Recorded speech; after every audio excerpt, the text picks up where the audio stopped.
Fami is a variation of the light magical archer, the 4-star. She was a collaboration with Famitsu. I believe it's called Famitsu Magazine in Japan. It was basically a one-time code that you could enter in the game and get Fami. She's the only crit damage lead in the game, 25% crit damage lead. Every single code is expired, so don't even think about trying to like buy a code on eBay or something. Like they're all expired. They don't exist anymore. No. I have one that still works. Currently, right now, we're running an OnlyFans for all Summoners or creators. It's called onlyfans.com/Summoners or creators, and we're running a giveaway at the end of the month for any of our OnlyFans subscribers. Don't forget though, the OnlyFans subscription has multiple tiers, and only the $1,000 tier will enter you in the giveaway. Oh my god! We do also. Aloha, everybody! Welcome back to another podcast here this week. As you can see, we are doing a 4-man podcast. We have Once Love that's gonna be joining us in a little while. Yeah, he's got delayed by a couple things, so he'll be popping in a little bit and he'll be joining us. But welcome back, Ken. It's been a while since we had you here. Lucky, it's good to see you again, and of course, Thompson here every Tuesday for the podcast. What's poppin'? What is new? Apparently, I've been hearing that SWC qualifiers or prelims is happening this weekend. And Thompson, you're participating in that, right? Ken, are you participating in that as well? Are you in that? Yeah, I'm in this weekend too. How many people are there in this prelim? I'm curious. 16. 16, okay. All right, do you know who you're playing yet, or no idea until that day? No idea. Really? Or is it like you know, but you can't, you don't want to say? Well, you can't say. I don't even know. You don't even know? Thompson might know. I don't know though. No, I see.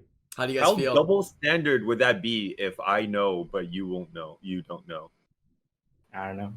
Maybe you get an in from last year.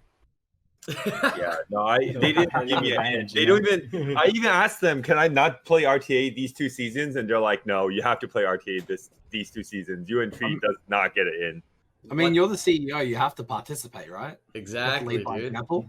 Well, last year, like, what's it called? Dreams Joseph and Tiger got it in, right? But yeah, so how do you? You asked me a question. Sorry. What do you ask me? No. But do you feel prepared? Like, cause like this is, I mean, you have to make it through this, right? Like at any moment, anybody can be eliminated, right? This is the prelims, and out of all these, how many people make it through? Only 4, right? Is it 4 from each region that make it through? I think 2, no? 2? Wait, I forget. 2 from America, 2 from America, 2 from Europe, and 3 from Asia, 1 from China server, I think it is. Wow, only 2. Wow, what are some of the contenders for this SWC? I'm kind of curious. You know the names? We have Ken, we have Thompson. Who else is there in there? Yeah, we have what is it? Fate Man. We have half of SSA, like half of malicious. You know. Yeah, and then and then there's the other squad, the JMac team and the Fate Memory. J-Mac. Yeah, Fate Memory is with the JMac team and yeah. Damn, man, this is gonna be spicy. I hope Comp2 streams it or whatnot this weekend. I'm very excited to see it. I wonder how they're gonna do it and everything as well. Yeah, it's gonna be how long it is. I mean, are they gonna do? Is it all the prelims in one day? This Saturday or Sunday? Yeah, was it Saturday or Sunday? Do you know what time? I think it's 2 days. 2 days, Saturday and Sunday, or is it? Yeah, I don't know the times yet either, though. What? They don't tell you the times yet either? What the? Wait, what? No, did it tell us the time? There's no schedule for it yet. We don't even know who we're fighting, so I feel like I know like that day. Yeah, just try to keep that day open, you know. Yeah. Dude, Thompson, I read you like a book, man. But anyways, let's move on. What do you mean you read me like a book? Oh, you know. No, I don't know what's going on. Okay. All right. Yeah, you're right. No. No, don't worry. You're good. We're good. Well, there's a schedule out, right? It says August 29th, August 30th, 12 p.m. PDT. Oh. And there's a bracket button. Hold on, but it's grayed out, so I don't think it's. Wait, hold on. Under preparation, yeah, it's still grayed out. Oh, but so they do have a time then. Yeah, it says August 29th and August 30th at 12 p.m. PDT. Wait, 29th? Oh yeah, that's this weekend. 29th and 30th. Okay. Pacific, I don't know. 12 p.m. PDT? Yeah, 12 p.m. PDT. Do you want me to post the link in chat or into the Discord? Yeah, post it in Discord and I'll check it out and I'll post it up as well for people to see. Yeah, that should be exciting. I'm curious to see the contenders and see the matches. 2 days, but I think it's gonna take a while. It's gonna take like a lot of hours on both days to do it because 16. How many matches is that? If it's best out of 2 out of 3, right? How many 2 out of 3s is that? That's 1, 2, 3, 4, 5, 6, 7. 7 2 out of 3s. So potentially of 21 matches that you're going to be having with, intermissions in between those 7 matches. So that's kind of a lot, right? Kind of a lot. Is But I it a guess it's double picking 2 elim as days. well? Oh yeah, Is it I think it might be double double elim, no? I can't remember if it was. Might be. I think I it think is it's double. double elim as well. I think I heard that somewhere, but I can't remember. Yeah, double elim. Then we're looking at like 10 plus, 2 out of 3s. So yeah, and I think if it's double elim, that means the last guy who makes in the finals, you have to beat him like twice then technically, to take the seeding away from him, right? Or to make it back. But okay, cool. Really excited for SWC coming up this weekend. SWC is starting up. It's already August, man. We're getting into that third, fourth quarter of the year. Time's flying. You guys are excited. We are not excited. I'm not excited. It's hard when you don't know who you're fighting against too. Yeah. You can't really prepare. Oh, one last question. Do you feel prepared with your artifacts though? Because like you have to deck out everything with artifacts, right? And let me make an assumption right now that you still feel like you don't have like the best artifacts, right? Like you're not sure exactly if you have the best of the best, or do you think your artifacts are pretty solid right now for your units that you're using? No, I think I still need to farm Mm. because every week goes by and you kind of find out like which are better, and then or what subsets you want that are better, and every week you're just like, oh damn, I need this, Yeah, it just turned out that HP for HP percent gain back from reviving is the most OP substat. Did you hear about that? Is it? No, it's not. It's I've been, absolutely garbage. It's absolutely garbage. It's still absolutely garbage. I was trolling. All right, we're gonna move on to topic number 1 that we have planned out here today. And of course, we gotta talk about it. We got the CEO. We got Ryu himself. Oh Thompson. my god. Did you just get the CEO joke now? Please don't tell me you just got it now. Yeah, no, I get it. More devil monster, everybody. All right. Oh, More balance patches, and more devil monster, everybody. Dude, if you guys did not see the video that Comtuous did on the the CEO of Comtuous, Yo, they that did is it- like the corniest video. Can we not talk about it? They did it with Alicia, which I thought was a really cool video, a really nice one, and then they did it with Thompson. It was pretty fun. It's very like lighthearted, kind of like Corny. corny, cringe videos, but I like that stuff, man. That's my definition, Don't bro. make So I fun. enjoyed that. I make fun. What do you mean, bro? Hell yeah, we're Don't gonna make make fun. fun. What do you mean, bro? That Actually, was awesome, dude. I need to watch it. I'm just after. gonna wait for the Thompson Ryu transmog skin to come out so we can all buy Oh it. my god. Please no. I'm down. Like a Dude. Ken Baller Ken skin. Oof. Yeah. I Yeah, like to Ken see that Baller as well. Ken skin, no Thompson skin. So yeah, so topic number 1 here is Street Fighter collab. Let's talk about this a little bit. Yeah, I broke it up into 2 parts. Let's talk about our thoughts, how we feel about the collab, what we understand so far, because we don't really have the details on what's actually going to be happening, right? And then I broke it up to a second question for question number 2, which will be our thoughts on the skills and speculations of skills we might want to see. So what's your thoughts first off, and your understanding of these events? Are you excited? What's your childhood, background with Street Fighter and whatnot? Go ahead. Start off with Thompson then, the CEO. I mean, like, it's a pretty cool collab, man. I mean, pretty exciting. I love Street Fighter. I've been playing Street Fighter since I was a kid, and I think it'll be a really cool collab, man. Like, you guys will really be stoked when the skill list come out for all the monsters. Yeah. Unfortunately, you can't use it for SWC. Yeah. Thankfully. I heard we can't even use it for this season RTA too. Yeah, you can't use that either. Yeah. You can't even bring it into RTA, which is interesting. Give some time for it to simmer, some time for people to use it in like Guild Wars and Guild Siege, and even like PvE content, right? First off. So I was told that, like, someone asked me like which monster you want the most, and obviously I just want Ryu. I'm dressed up as Ryu. I am right, like, I was like Ryu. And then one of the Comtuous employees, like, I guess, like, they tested it. They're like, no, man, Bison's the one to get. Oh, Which one's that that? was the one to be Dark looking one at. looks busted. Is that the Yeah. dark one? That's the one, like, gets the full attack bar when you attack him. Yeah. And 20% HP recovery. Yeah, That's that one seems like Dark one, right? Dark one, yeah. the spade. Oh yeah, in that the one group. seems OP. If you're a Nyx user, it's even more OP. It's Because crazy because typically when we get new monsters that are added to the game, like we get a couple, right? Like 2, 3. We're getting 5 units of 5 elements, so 25 units. I think people are confused. People really thought that we're getting 5 units only from what they showed in the update, but we're going to be getting, from our understanding, right? Things can change. We're getting 25 units. Now, I want to kind of make some of these things clear. That's why I had this topic here so people could understand. These units, from our understanding, cannot be awakened. They're just come awakened with, you know, good stats and whatever their skills are. And secondly, from our understanding, if there's no awakening, that means all of them will have the same name, no matter the element, right? You'll have Kens, that family will all be Ken. It's just gonna be, you know, actually the light Ken, the dark Ken. You know how we say the light Chasun and stuff like that? This is legit, the light Ken, the dark Ken. We're gonna have the Ryu family, right? It's gonna be the dark Ryu, the light Ryu, and whatnot. They're all same names. So it's interesting. It's the first time that, you know, this has kind of ever happened in Summoners War. Very, very different from anything we've had in the past. What's your thoughts, Ken, on the Street Fighter collab? Like initially when you just heard. I think it's really cool. I was at first when I heard of it, I was surprised. I didn't think this would happen, but I kind of like it. I like they picked Ken. Okay, all right, that's a little biased, but yeah, but yeah, I'm pretty excited. Did you think it was a prank? I actually thought it was like an April Fool's joke. Yeah, I thought it was something. like someone just made it, but yeah, I guess it's not. Yeah, it was crazy. The moment it dropped, I was like, huh? Like I remember like I finished streamed a little bit. I was doing some stuff, and then it popped up, and I was like, huh? Like what? Like this came out of nowhere, man. This is you insane. think they'll need Devilmon? What? They'll need Devilmon. You think they'll need Devilmon? Yeah, I think they'll need Devilmon for Why sure. should it's that? Of course. Of course, they're gonna need That's Devilmon. a whole lot of Devilmon. Buy the Devilmon packs, man. You know what's also interesting is another thing. I like these little fun facts. Another thing that's interesting is that two of the families, Ryu and Ken, have the same skill 1. That never happened before. Where two faces, yeah, Hadouken, yeah, they have the same skill 1, which is kind of interesting. Yeah, kind of interesting. Is it just me? It was a really underwhelming skill one. It's like attack break, right?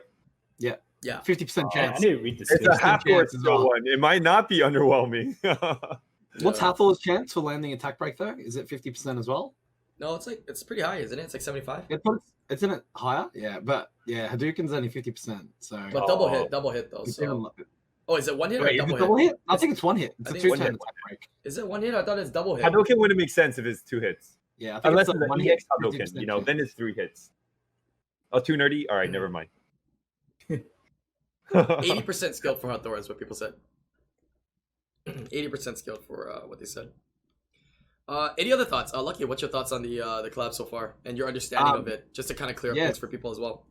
So it caught me off guard as it did to everyone else. Like Street Fighter for me was a pretty big part of my childhood, especially with my brother. Him and I, there's a 2-year gap between us. So we started with our first console we ever had was a PlayStation, and we started off with the original Street Fighter and that. Well, not the original, but you know what I mean, like one of the first Street Fighter games on that. And we played all the way through to Street Fighter 5, or like till our mid-20s essentially. So who was your character? Sorry, my character. I started with Ryu, but I moved on to using Ken a lot more. But yeah, so it was a big part of growing up. So seeing Summoners War and Street Fighter have a collab was just like a big part, like a big deal to me personally. I didn't think that we'd actually see Summoners War decide to have a collab with another game, but it's a sizable game as well. It's not like some random game that we've never heard of. So it's pretty exciting. It's pretty exciting, yeah. Yeah, you got all the Zoomers like, what is that Street Fighter? Street Fighter. Oh, Street Fighter, what is that? Does that came out the same time as Tetris? Wait, I think it's around the same time, is it not? Like a couple years out. I don't know what the time frames of those. But yeah, super excited for this collab, and I'm excited to see if this will be a recurring thing, you know what I mean? Like year to year, because something that people compare this to is Epic 7, right? Epic 7 did some collabs, right? It's a game a lot of people like to compare it, Summoners War and like Epic 7, right? They're very similar, right? They have a lot of, similar aspects, I guess you could say. And they did a collab with Guilty Gear, and they had a reoccurring one. So they had a secondary Guilty Gear collaboration once again. So does this mean we'll have more collaborations? Because I'm sure I want my, Akuma in there. I want some of my other characters with Street Fighter in this as well, right? That were not in it this time. So there's a lot. Can we get I really like the fact that there's you don't have to have the FOMO over it, because like the units actually come out after 2 months and you can still pull them, and they actually look pretty decent too, the Slayers and the Dancers. Oh, let's talk about that. Well, what are your thoughts? Do you like the appearance of the Street Fighter appearance, or do you actually like the after appearance better? Some people actually like the contours designs better. The after appearance is not bad, I like the original ones. Yeah, the after ones are not bad. Yeah. Imagine you put some transmogs on it or like some wings. It'll look cool. Yeah, for sure. Obviously, you want the regular ones, right? Yeah, a lot of people will say though you want these limited ones though because it will be exclusive, right? So for those people that don't understand, my understanding, right? I don't want to. Maybe I could say our understanding of what is going to happen is during this time frame of the Street Fighter event, any unit that you summon will keep the name of the unit. So if you summon a Ken or a Chun-Li, it will be named Ken and Chun-Li, and it will keep this appearance and it will keep their animations forever. But if you summon any of these units after the event, it will have the new appearance with the new look and the new name. It's the same unit, same skills, same stats, but just the names will be different. And you cannot no longer, unless they do a collab again, ever obtain a Ken or ever obtain a Chun-Li, right? You'll just get that other appearance unit. So there are some kind of limited collector's editions here for all those collectors out there, which I know there's quite a few collectors. So they'll definitely be trying to get them all. Will the new units have to be awakened as well? No, I don't think so. I don't think I assume that they will. I assume that they will have awakening. I don't think so. Because if you don't awaken Ryu, yeah, that doesn't make sense. I don't know. Well, what they did say that these units we're getting like Ryu and Ken, they're just already awakened. You don't have to awaken them. Yeah, yeah. They don't have to awaken these ones. But I'm saying with the original ones, I assume I think you'd have to awaken the original ones. Yes. I think they'll have different names. Maybe yeah. It's possible. It's possible. That's the way I've viewed it, the way I've read into it. Just because, like, it'd be weird. That'd be one of the first units where they'd come out in the game and not have an unawakened version. They'd only have an awakened version of it. So I think they'll go back to the original model of having to awaken units. But again, it's all speculation, right? We have absolutely no idea. They could, but they just have to lower the stats, and then it would increase the stat to where the unit is after, right? And they also have to draw 25 other units now because they have the Street Fighters, they have this, and they have to have an unawakened drawing and 3D model of that character as well. So it would have to be more work put into place, and then they would also have to have 25 different names for all these different units instead of just Slasher or you know Blade, like Moonlight Blade Dancer or whatever it is, right? So they have to come out with names. So they could, or it could just be a first unit like this. It's possible. I hope that people don't have to awaken it though. Right, just saves on the resources. That's something nice. But yeah, it would be a first unit to summon. Imagine summoning it and then it just comes awakened. Right, feels like a fake 5. I don't know. It'd be weird. Yeah, so first time for everything. Feels weird. The worst is like imagine summoning it but not being able to use it in RTA right away. That feels so weird. Yeah, that does. Yeah. What do you guys think about that, especially from Ken and Thompson? Because like this is the first time they're releasing units, and you can't use it in the RTA. So what do you think? I mean, honestly, I have like I think it's fun. I have like 60 light and dark scrolls right now. It's not a lot, but then like it's like, do I summon now or do I summon after? Because I am playing in SWC. It's like, what should I do? Yeah, all right, guys. Right? Yo, thank you guys for joining me on today's podcast. I appreciate it very much. Thank you guys for taking the time. We're gonna be ending it there. Appreciate it very much. Oh, what's up, Tyler? Yeah, you just missed the whole thing, bro. Hey, you just missed the whole thing, bro. We're just finishing up here. We're just giving our final thoughts. Oh, Tyler, you missed out also. The CEO all gave us LD5s for free. Oh yeah, my god! Wait, Tyler, this is your chance. You're muted, by the way, but this is your chance for an LD5 because you can summon Street Fighter scrolls, which I've been telling people. My assumptions is that these Street Fighter scrolls are kind of like SWC scrolls, right? It's a pool of units, and you can get whatever's in there, right? Nat 4, Nat 5. Hello? But now there's LDs as well. This is your chance to get an LD5, Tyler. This is it. Yeah, then it's like the rates are actually good. Yeah. How many scrolls do you think they'll give us? Though? It says, from what I read, the way that they said, like the update notice, it seems like it's more than one event with multiple scrolls they're going to give away. But there's going to be packs as well. So one account is going to be limited to X amount of Street Fighter scrolls. Whether you're buying all of them and you're doing all the events, you're going to get X amount, right? So kind of cool. This is your chance, Tyler. But do we know if the probability of light and dark is the same as the regular elements, right? It could be like, 20%, 20%, 20% for regular elements and like 10, 15% and like, or like, less percentages for the LDs, but still there, which is nice. If you think the percentages are going to be notably higher, and I say notably because some people will assume that they will be higher. If you think that they're going to be notably higher, you are on some crazy kind of drugs, and I want to know what it is because I want some of that. Wait, what do you mean notably higher? Like notably higher than regular elements, or than than regular? Like, there's no way. Okay, so regular rate is 0.035, right? Oh, you're talking about LDs. You really think they're gonna increase the rate of that by any like notable amount? Maybe they'll make it 0.05. Maybe. But it'll probably just be the same. Like, I don't see why they wouldn't make it the same. if you treat it like a legendary, it's True. 6.5% for elemental legendary for a nat 5. So I think the LD rate might be, or should be lower than that, right? So I think a lot of people are getting their hopes up with this scroll, but I don't know how to feel about it, honestly. It's exciting to see a legendary include LDs, but I don't know personally if that's the right move as well. Because like once it all ends, then the only way you can get it through is LD scrolls. So we'll have to see how many scrolls they give out and what the turnover is. Hey, I appreciate it, dude. Putting the LDs in there. I mean, if you think about it, even just the chance to get it from the LDs and everybody having the scrolls and people that casually spend and buy those scrolls, that's a lot of LD Nat 5 statistically extrapolated in terms of data that they're inputting into the game. I don't know how good they're gonna be, but it's a lot of LD4s and a lot of LD5s. Right now, us here sitting might be like, okay, our chance of getting it is not that high. We're not all gonna get one. But as an entire pool of whatever 100-something thousand live active players that they have, that's a lot of LD Nat 5s. That's a lot of LD Nat 5s. All right, Tyler's gonna be right back. So I'm excited, man. I'm really excited. If you could choose one, what would you want? Not knowing the skills, it's just because you like the element and you like the unit. What would you want? Dark Ken, probably. Okay, that makes sense. That makes sense. What would you want if you could choose one element, one LD unit? Yeah, for you, Thompson. But the skills don't matter. Skills don't matter. Just the appearance. Yeah, light or dark. For me, I hope that they make Dark Chun-Li Nat 5, and I want Dark Chun-Li, man. I have a lot of lore and practice.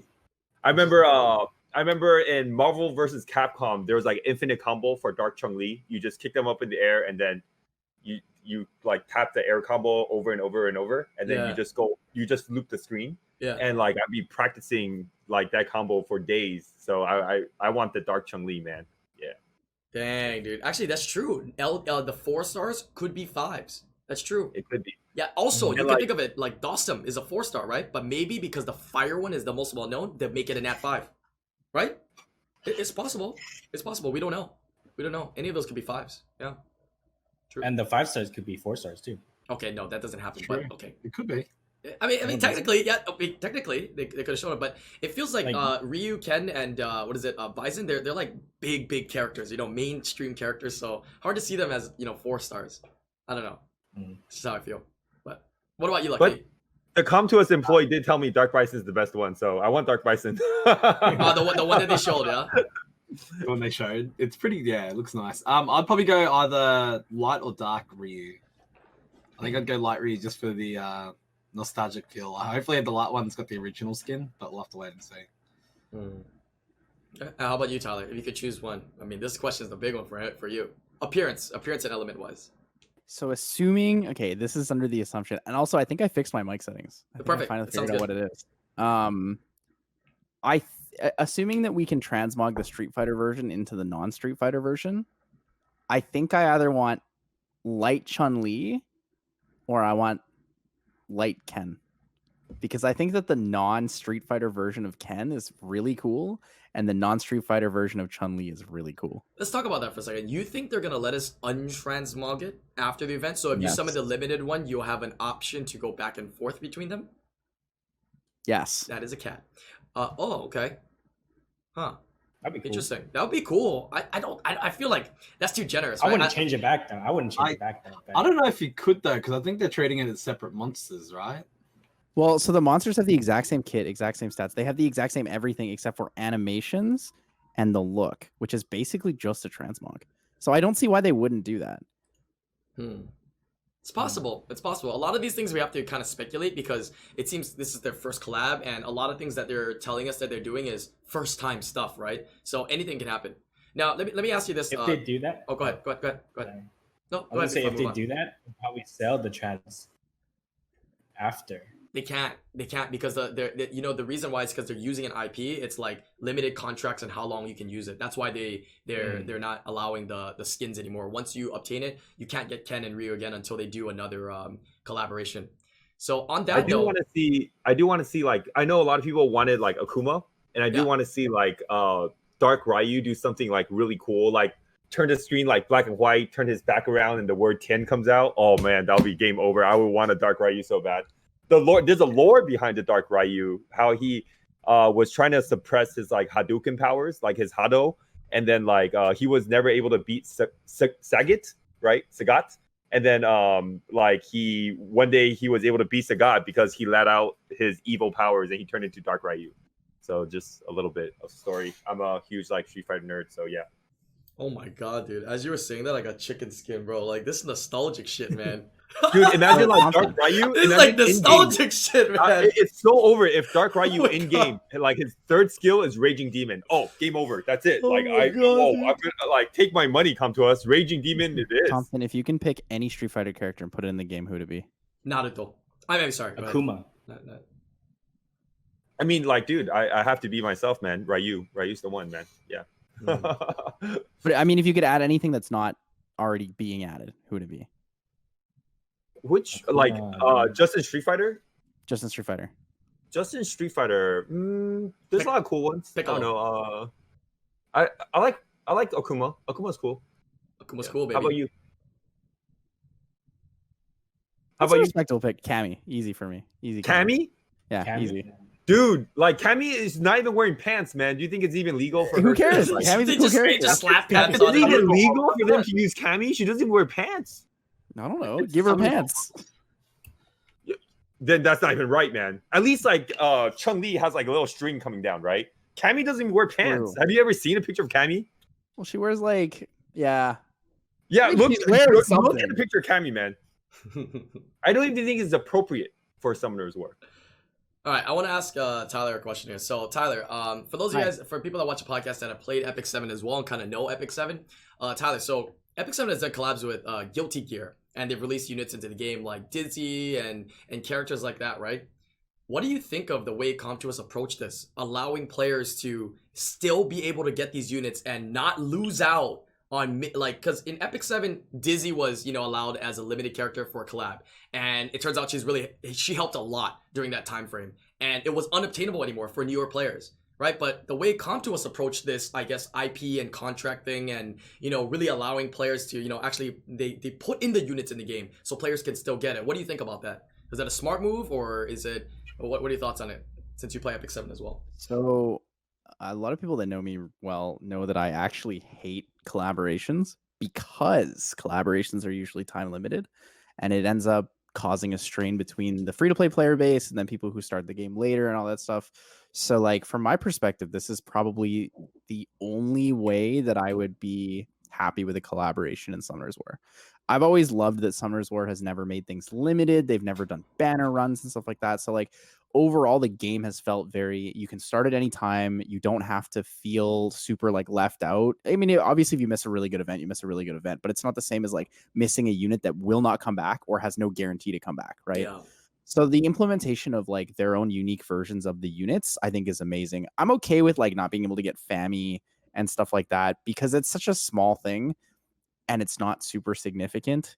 Like, I'm okay with that, but if they did that with the Street Fighter one, I would be really, really upset with the current collaboration. Yeah, maybe they kind of learned of that too, because people are always like, "Oh, I want FAMI," and they can't get it. So they kind of learn from it. And they're like, "Oh yeah, the player base is kind of like disappointed that they can't get it." And that's the contract we had with, you know, whatever company. We can't just release it again, or I don't know the logistical legalities of it, right? When you're collabing and using other, you know, companies' IPs, but there is a lot of legal stuff on it for sure.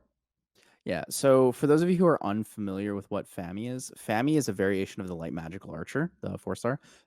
She was a collaboration with Famitsu. I believe it's called Famitsu Magazine in Japan. It was basically a one-time code that you could enter in the game and get FAMI. She's the only crit damage lead in the game, 25% crit damage lead. And she's just really unique, is really all it is. Every single code is expired, so don't even think about trying to like buy code on eBay or something. Like, they're all expired. They don't exist anymore. No. I have one that still works. Currently, right now, we're running an OnlyFans for all Summoners War creators. It's called onlyfans.com/Summoners War creators. And we're running a giveaway at the end of the month for any of our OnlyFans subscribers to win one of these codes. Yep. Don't forget though, the OnlyFans subscription has multiple tiers, and only the $1,000 tier will enter you in the giveaway. Oh my god! We do also have role play, man. Great well. role play. You also have to put in and submit a video of yourself unsummoning all of your LDNAT 5s. Otherwise, we won't accept your entry. Exactly. No, I didn't write that rules, but Dude, okay. you can't join then. It's a new rule. Tyler. I don't need to join. I don't need to join. See, that's the thing. I don't need to join. I'm just here giving things away. See, I'm a good person. I'm wholesome, and I just need to give more to the community. But yeah, overall, like, I guess bringing it back with the collaboration, I think that the approach they did with creating their own unique individual original monsters is really, really good. Yeah. I'm super, super excited for it. I'm super happy about it as well. All right, we're going to move on to topic number 2. We're still going to talk about the Street Fighter characters, but now diving in a little bit more about the skills, right? So what you've seen so far and what do you want to see, right? Thompson kind of dabbled in a little bit on saying, you know, Dark Bison, right? The employees of Comptos have said that one's going to be really good or really OP, but then again, I'm going to let you know now, right? Take it with a grain of salt.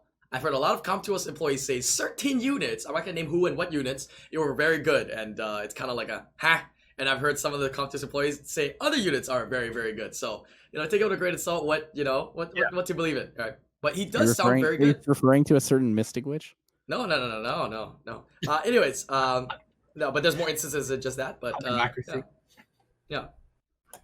So Dark Bison seems really OP. Let's talk about him a little bit here because I saw him on paper, and when we read LDNAT 5s and we say, hey, it's not that many people are gonna get him.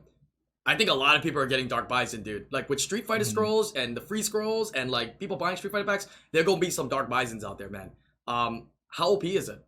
I like how you don't even know if there's Street Fighter packs, and you're like, yeah, there's gonna be Street Fighter packs. No, guaranteed. I mean, it's there are. There's no way. It's a guarantee. You know, it's an understanding that there are gonna be packs to buy. Okay, they're not gonna. I mean, why would you do a collab and not try to get money out of it, right? Like, yeah, there's gonna be a way to make money out of this. It's a business thing. Right? Still assumption, but yes. I'm pretty sure that it's in the contract that they actually would have to sell packs because otherwise there would be no point in collaborating. No, but it depends because like, sometimes what would the point be? Like they would just depends on the money contract, on the right? It depends on the contract of the collaboration. Does Street Fighter, the IP, make money based upon the amount of packs, or did Comptos just pay them off X amount to use their IP for 2 months in this way, use their likeness and stuff, and just pay them off on it, right? So either way, Comptos would have to sell packs to recoup the difference on either side. Yeah, exactly right. I'll have to make money out of it, right? Right. Makes sense. I mean, I don't hate on it. I like that they're doing events to give us the scrolls too, though, which is quite nice. But yeah, talk about some of the skills that you guys have read that you guys are interested in, where you might use it, and what skills you kind of created with your mind that you'd like to see on these units, because the sky's the limit. These are all blank canvases, 20 blank canvases that we don't know what is going to appear on them. What I really want to see is Dark Ryu. On a will unit, he just grabs you, Raging Demon, and you lose like 90% of your life. It's like a reckless assault. Oh, that'd be so good. 90% of your life? Yeah, it's like reckless assault. Are similar to Street Fighter. And like in game it's unblockable, right? So like even if you have will, like you could just grab them and then just 90% reckless assault. Oh, that'd be nice. I like what Ken's saying too. I hope the animations are similar to the game, like because if they do similar looking animations, oh my god, dude. Yes, it is going to be. They already have names. Yeah, that's true. And hopefully, like during that time when you're fighting someone, it has a fight thing. You know? Yo, my like question is, yeah. Are we turning game sounds back on? Because I'm doing it. The second the collab drops, my game sounds are on and they're max volume. You have to. So you're assuming there's voice acting that's going to be on for these Street Fighter skins? Hadouken! Where it's going to be Hadouken! Yeah, imagine if they don't actually use real voice artists. I'd be like... I just want to see Ken do like, just spin kick the enemy. You one-shot someone's daftness or something. I'm like, I'm down. Yeah. We better get like some. I don't know. It would be fun to have something like that. It would be a good reason to turn the game volume back on. Talking about daftness, what about the Wind Ryu third skill? You mean the daftness? That thing seems daftness. Yeah, the Wind Ryu. It's a Wind daftness now. Yeah. Yep. The problem is it's too many checks that makes it inconsistent. It's the same amount of checks as daftness. It's the same amount of checks, yeah. Is it? Theoretically, it's less, because if there's no will... Okay, so if there's... No, but with daftness, you have to have a buff to defense break, right? With Wind Ryu, you don't have to have a buff to defense break, but it's the same checks. But if you don't... what is this? What is the stipulation again? Like, if you don't do this, then you won't do the next hit. So like if you don't pass the check though, you won't do the hit. Where Daphnis, you'll always just do the double hit, right? So there's like pros and cons. So you're trading the one of them for the other one. You're trading the if you have no buffs for the damage. But the thing is with Daphnis, if you don't defense break, you don't do damage anyway. So it doesn't matter. Had you guys ever played Street Fighter and actually did that special move in that super move in with Ryu? If you ever did it, man, you got to give Comtuous like kudos for the flavor of that skill, because that skill feels exactly like that, right? Just delete somebody. Yeah, I want to see if they'll do how many similar super skills and whatnot that they'll do in this, right? Oh, how perfect flavoring. Because this is not like Epic 7 where they'll do the big animations, right? Summoners has only like a certain amount of animations that they kind of put in. No, it's not like a full screen 3D animation, right? Even though I played Exo Heroes and other games, it's like full animations. I'm curious to see how big of the animations will be for this. Like usually I complain when a skill takes forever. Like you're like, oh, speed, no crit animations and stuff. But that skill, I want to see it done really slow. Like boom, boom. And then that uppercut, oh man, that'll be so good. Yeah. And the enemy monster moves out of the air too. Oh, no way. Yeah. The other thing I want to see, and I know this is probably unlikely, but I'd really like to see like the in-game music be changed to be like Street Fighter themed. I think that'd be fun. I'd listen to it. We could do RTA with some Street Fighter theme RTA, like Comtuous X Street Fighter music collabs. I'd be down. True. That goes along. I asked for that a couple months ago, actually. I said it'd be nice if they had like seasonal tracks like in the game so that people might actually consider listening to it. And also so that things didn't like cut and drag after every single run. It'd be fun to do like RTA. You have like the voices from the game, and then you also have like unique collaboration focused music. I also speculate that this might be just like the first wave of the collaboration with Street Fighter. There's going to be a second wave and a third wave and a fourth wave. With so like Street second Fighter? wave would be like Honda, Blanca. That's what I'm thinking, dude. I want to see that. I want to see that. I'm assuming that, like, if this does well, which it will. So. They probably do a one-time run, right? And depending on it, they'll see if we want to renew and do another one and another one and another one, right? Yeah.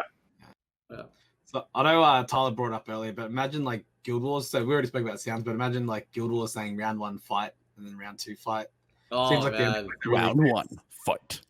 You know, it'd be sick. You know that sound that sound effect when like you punch in like Street Fighter, like the psh, like I hope we hear that when like we have the animations, like a psh, psh, psh, psh, psh. Like I want to hear that. Like that I don't know, man. There's certain sound cues that really just feels good to hear. So that'd be kind of nice. I hope one of these units has block beneficial on skill 1. Anybody else hoping for the same? Hopefully one of the 4 stars. I actually don't know if I want that. Why is that? The reason I don't know if I want that is skills, because, right? Not necessarily. It's mainly just because it's a 4-star, right? So like 4-star generally is going to require you to skill it up to have like a high effect chance on it, which means you either have to summon a lot or you have to double on it, which is not fun for anyone in the game. I'm really hoping they just add it to the 2 ways they're planning for the future, because those are like obtainable in every sense. Yeah, but it feels like it's taking forever, dude. It's been 4 months already. When is my 2 ways? And if it's an undead theme, are you really gonna make me wait till October then to release something like that? Because that seems like what the path that they're taking right now is. Yeah, they're probably going to announce them at SWC and then have them out the next week. I mean, we all know how that works, right? They do this big announcement at SWC. These are all the things they're adding to the game. Here's the new quality of life. Here's your auto farming feature. Here's your new 2As. Hey, we fixed Steel Fortress. We didn't actually fix it, but here's some units that do things. Pay us more money. We all know it's going to happen. We all know it's going to be like that. We just, want plausible deniability, and we don't have it. I mean, what I'm saying is that, 2A should have been released already, right? It's every 4 months. It should have been released August, and then the next 2A is supposed to come out then. If they release us the 2A in October, then that means that the next 2A is going to be 4 months after that, right? So things start getting dragged out longer and longer. This is why they give us Dimensional Predator, so they can hold us back for now. Yeah, I guess. Yeah. But yeah, I would really like to see block beneficial stuff so that people can do Steel Fortress a little bit more successfully, because it's still it is the most inconsistent dungeon right now for everybody, whether you're running it slow or fast, right? It's definitely inconsistent compared to all the other dungeons. But yeah. Okay. Any other thoughts? If they do come out with a block beneficial effect monster, then they have to have block beneficial effect for all 3 skills, right? For it to be consistent. Because like we already have block beneficial effect. It's just like inconsistent. No, as long as they put a multi-hitting block beneficial on an S1, I think it'd be fine. I think it. But I then think what it if really like combined. the stage comes and he does like skill 2 and then skill 3? Just put it on a yeah, passive. true. Just put it on a passive. Lauren just gets a buff. Now it also does block Put it on beneficial. a passive. Give it to Lauren. Give it to Lauren. Lauren just like kills everything with it, dude. Oh my god. Fuck it, dude. Give it to Lauren. GG. Yeah. Unit like Lauren, man. Just give us another Lauren. OP. Screw it. You know, if they nerf Lauren and take away the buff, the heal block, she'll save her skill 2. What do you mean? Well, she won't debuff with it, right? So she'll save it for strips. Oh, You know, okay. the only reason she uses it is because it's an applicable debuff, right? Right, Otherwise, right. she would save it like Gina does. Oh, someone said in chat said put it on Dark Cowgirl. Oh, that's not that bad of an idea because it's an ancient coin item. I mean, an ancient coin unit. Yeah, that's not a bad idea. Give it to Dark Cowgirl. Yeah, she has like the same multi hitting, right? Is Yeah. it Cassie? Cassie, yeah, that's a good idea. Why not? Come to us if you're listening. That's actually not a bad idea. Let's slap it on, and everybody will spend the coins for it. It's not that bad. Not that bad of an idea. Or just give everyone a Cassie for free. Yeah, And run then another full skill event. ups. Yeah, run another event. That'd be not bad. Nah, they probably would just buff in the next balance patch, which should occur like after the season ends, right? Every season they've been doing a balance patch, so can expect another one soon. Which is interesting because we just talked about SWC for Thompson and Ken Baller who are going to be participating. Qualifiers will happen, and then end of RT season is probably like end of September-ish or whatnot. And then coming into SWC, there's going to be a balance patch in between, so that can be interesting of a balance patch, right? That can definitely change things, right? Make things more viable and increase the play of some of the units in there. It's possible, very very possible. All right, any other thoughts on the skills of the units for Street Fighter? Or any extrapolated skills? All right. I mean, everyone thinks Chun-Li's gonna be sick. I guess that's like. I mean, do we even need to mention it? She's nuts. Yeah, she seems really crazy. PC 10 Chun-Li teams. Are you ready? You force the boss to move and then you ignore it 6 times. Oh yeah. Oh yeah, you're gonna do a lot of damage there. But it depends on how big the multiplier is, but it should be okay, right? It should be decent. Yeah, it should be decent. It'll be Sometimes it's a lot, though. decent enough. Yeah. She looks like a Stella that's amped up really hard. Do you think, because we talked a little bit, if you guys don't know, me and Tyler, we did a video on additional damage, and we talked about how supports are going to be really good with additional damage, but because she does so many multi-hits, though, do you think she'll benefit from the additional damage? Because she does 7 hits, dude. Yep. I wonder if we'll accentuate her damage more. Just get crit damage is probably still gonna Probably be best, not, yeah. because ignore defense crit damage is so good on ignore defense. Oh, true. Yeah. And So you go it's crit damage additive. right side, and then whatever you're focusing on, you go left side main element. So if you're doing dragons, you focus on fire damage. If you're doing PC 10, you do light damage, or whatever dungeon you're focusing on. It would just be a nice You probably bonus to have it, right? Maybe just have it I, there. I don't think she'll be strong enough to use in PvP unless it's just for like 4-star siege stuff. But even then, like she's not gonna be on defense. So. 24% arena speed lead. Special league, I guess. Maybe special league. Yeah. I'd like to see them give her dungeon lead because I think she's going to be really strong for DB12 as well. I want her to have crit lead for Be dungeons nice. or accuracy lead. Their I'd take leader accuracy skill is lead. going to be so game changing if they have like leader skills. Yeah, I would take a 41% leader skill on a Chun-Li any day. Means I can run 0 accuracy on all my units. Yeah. Dark Bison OP gives 33% speed lead. New 33% speed leader. Oh man. Yeah, or any of them with a speed lead would be kind of nuts, actually. Come to think of it. And they can have speed lead, right? Kind of fits in with like fighting and really fast. I don't know. Okay, very excited for this Street Fighter collab. It's probably the big talks the last week here. Yeah, I think the announcement was just like what, last week? Last week, maybe like not even a week. It's been not even a week of the announcement. So pretty excited. It's happening in about, what is that? Less than a week. So super stoked. I'll be busy with summons. So if you got Street Fighter summons, I'll be looking forward to it. I got some fun content planned out for it. Let's just say that. I got some fun content planned out for these summons nonetheless. All right, moving into topic number 3. Yeah, something that is going on live right now. Siege Tournament. Yeah, how is your guild doing? How do you like it? How does it look? What can we talk about the formatting of it? The 1v1s, and how can things be improved, right, for the future? Because this is just season 1. Right, go ahead. Watching the replays with the time lapse is sick. I watched all of them last night. I slowed them down and rewatched them. I was like, man, some guilds are destroying other guilds. I don't know if you guys have watched the replays on them. Yeah, Watch I've that seen one. them. I think the thing with that is that they need to let us slow it down. It's so quick. I feel like I have to keep rewatching it to be able to see exactly what happened with tower takeovers. But I think it's really cool. It's really cool functionality. And I kind of knew that, they wouldn't show, because I think people kind of wanted to see how people approach taking certain defenses out. But I kind of had a feeling they weren't going to show individual matches. It was always just going to be like a overview of how the siege went. I think that would be way too strong. That would never happen. They'd never assess that information. If they wanted to do it, it would be post tournament. Yeah. I think it's cool that they show like the win-loss percentage of your defense. Kind of see which ones are doing good. But yeah, we haven't had our first match yet, so we don't really know. I see. How do you like the formatting of the towers? These guys got the buy. How do you have them at the formatting of the 1v1 towers? Is it kind of weird? Is it awkward or what? Because it seems really fast. It seems like the advantage right now, or the strategy, from what I'm hearing, is just do high percentage win rate and really fast. Like early bird catches the worm. Is that true? Do you feel or no? Yeah. So when you get 14 tower bonus, you get 60 points, don't you? Something like that. That's huge. Like you just rack points so fast. So if you can trying to get hold pretty it, much trying to get more towers first for the advantage, then the win rate would come second, right? From watching the sieges between all the different guilds, especially the guilds that were really close, because the Chinese guild and what guild was it? Lucky, the Chinese guild and the other guild were like 600 points apart at the end. Siege. Was it Vindicta? I think it was. Chinese guild won though. The Chinese guild won by like 600 points. Yeah. So it seems like the best approach strategy, unless you are like overwhelmingly strong compared to the other guild, is not to push all the way to the back. You actually just take the front and the outsides and you just hold like a U shape around them, because the guilds that were holding like 16 towers in a U shape that were trading towers back and forth were consistently holding 14. But the ones who like pushed all the way to the back, oftentimes they didn't have enough attacks to continue like rejoining their towers or like pushing again. Yeah, the siege is so quick though, so I feel like some people were just burning their attacks because they're like, hey, I can't be up this whole 12 hours, you know what I mean? So that's probably what a lot of people did as well. The siege was really quick if you didn't have people ready to start, I guess. But I think if you had like 10 to 12 people ready at the start of the siege, it was pretty okay.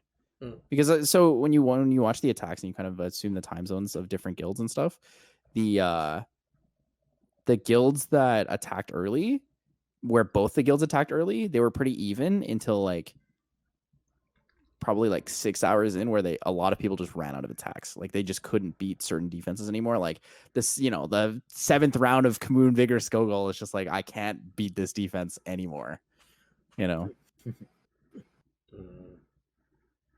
Yeah, I heard one of the guilds ran Kamoon Vigor Skogul in every single front tower.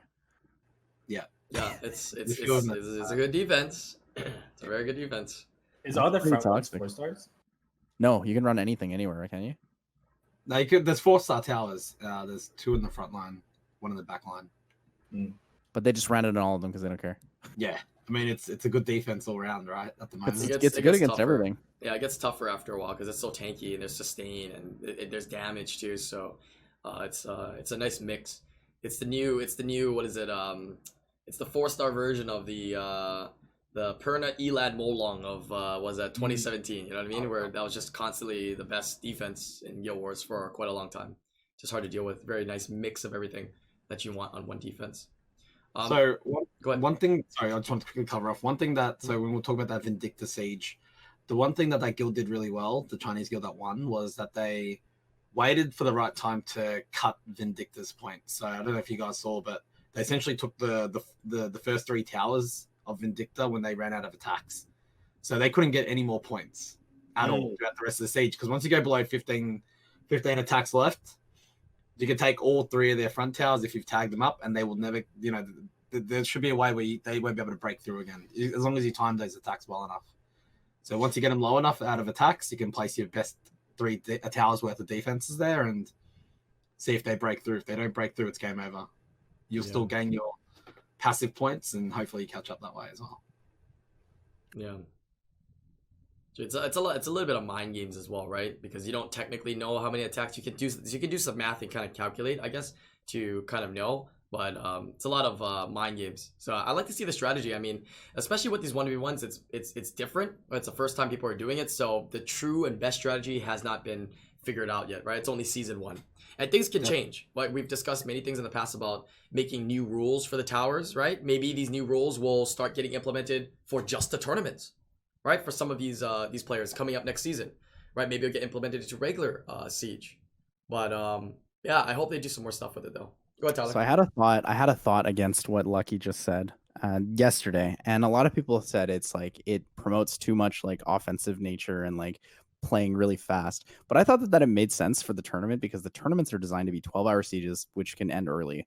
So you know how you just said, you know, they can take up the front towers and then put in, you know, their top 15 best defenses, and then it's just like hard to break through. My thought was that in the siege tournament, when you attack a defense, if you kill 2 units, those 2 units stay dead.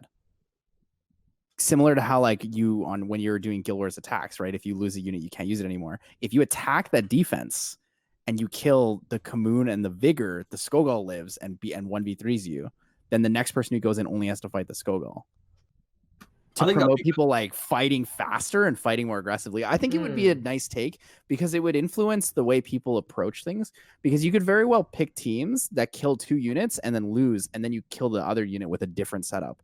Right. It would change the strategy of offense, and it would make people think about how fast can we clear this tower and when should we be clearing it? What should we use against it? How many monsters do I actually want to bring in? Am I able to bring it to a position where I can 1v2 something and then like 2v1 something afterwards? Or like, do I want to use 2 monsters for the whole defense? It's just a different concept. I think it would be interesting. It's different. It's definitely different. I mean, thinking outside the box, right? I mean, we're always actively trying to, you know, give suggestions that will potentially shake it up and make things a little bit more fun and different. So I like that. Because I think it strips the strength of a lot of the super top tier defenses. A lot of the super top tier defenses are really good because they're speedy bruiser defenses that have insanely high HP scaling and really good damage. And all it takes is like 2 or 3 procs, and then you lose to it, right? But if you kill 1 or 2 units, and then you're like, okay, the guy only has like a Commune and a Skogul left. You're just like, okay, do I want to chance this with like just a solo Garo, or like do I want to chance this with a solo Leica? It's like you can do those things and you can try to kill the Commune and then kill the Skogul after. But I don't know. It's a different approach, and I think it would be interesting. Yeah. I also would like to see the implementation of, like we suggested before, timers on once you kill somebody's defense that they can't put it back in, right? So if they want to use the same defense, they can, but they need to use their other guildies one, right? There's a lot of people in the guild, and everybody has those defenses built. But guess what? Not everybody's defense is used, right? They choose the people with the best, you know, Commune, Vigor, Skogul defenses, and they use those, right? If it dies, right? After it dies, it has a cooldown. Now you got to use somebody else's Commune, Skogul, Vigor, right? You have to mix it up a little bit. That's the first, I think, attempt at, you know, mixing in a little bit more, you know, feasibleness, so people can, you know, get rid of these towers a little bit easier, because it sucks to fight that same guy's, you know, Skogul, Commune, you know, Vigor defense, because they just have like insane runes right on it. So. Another thought I had for that with the towers, along with like what you just said, was that you can only put a defense in a tower once. So if I put, let's say I put Lucky's Commune, Skogul, Vigor in tower 9 and it dies there, I can put his Commune, Skogul, Vigor in tower 10, but I can't put it back in tower 9. Once it dies from tower 9, it's permanently dead from that tower. You can reuse the defense in different places, but not in the tower that it died from just now. Yeah. So like if I kill it in 9 and 10, you have to put it in a different tower. It can't be in 9 or 10 again. Because then that avoids the idea of just constantly reusing your top defenses in just the front line and nowhere else. Yeah. So, you know, implementations like this, I think, will be nice. I'm curious to hear from Khan to us, right? Because with a great idea always comes, you know, things that are bad about it, right? I'm curious to see what they think about this particular idea about Siege as well, because they always come up with some innovative stuff that, you know, sometimes I don't think about as well, that would affect the game, right? If things like that were implemented. So, true. Very, very true.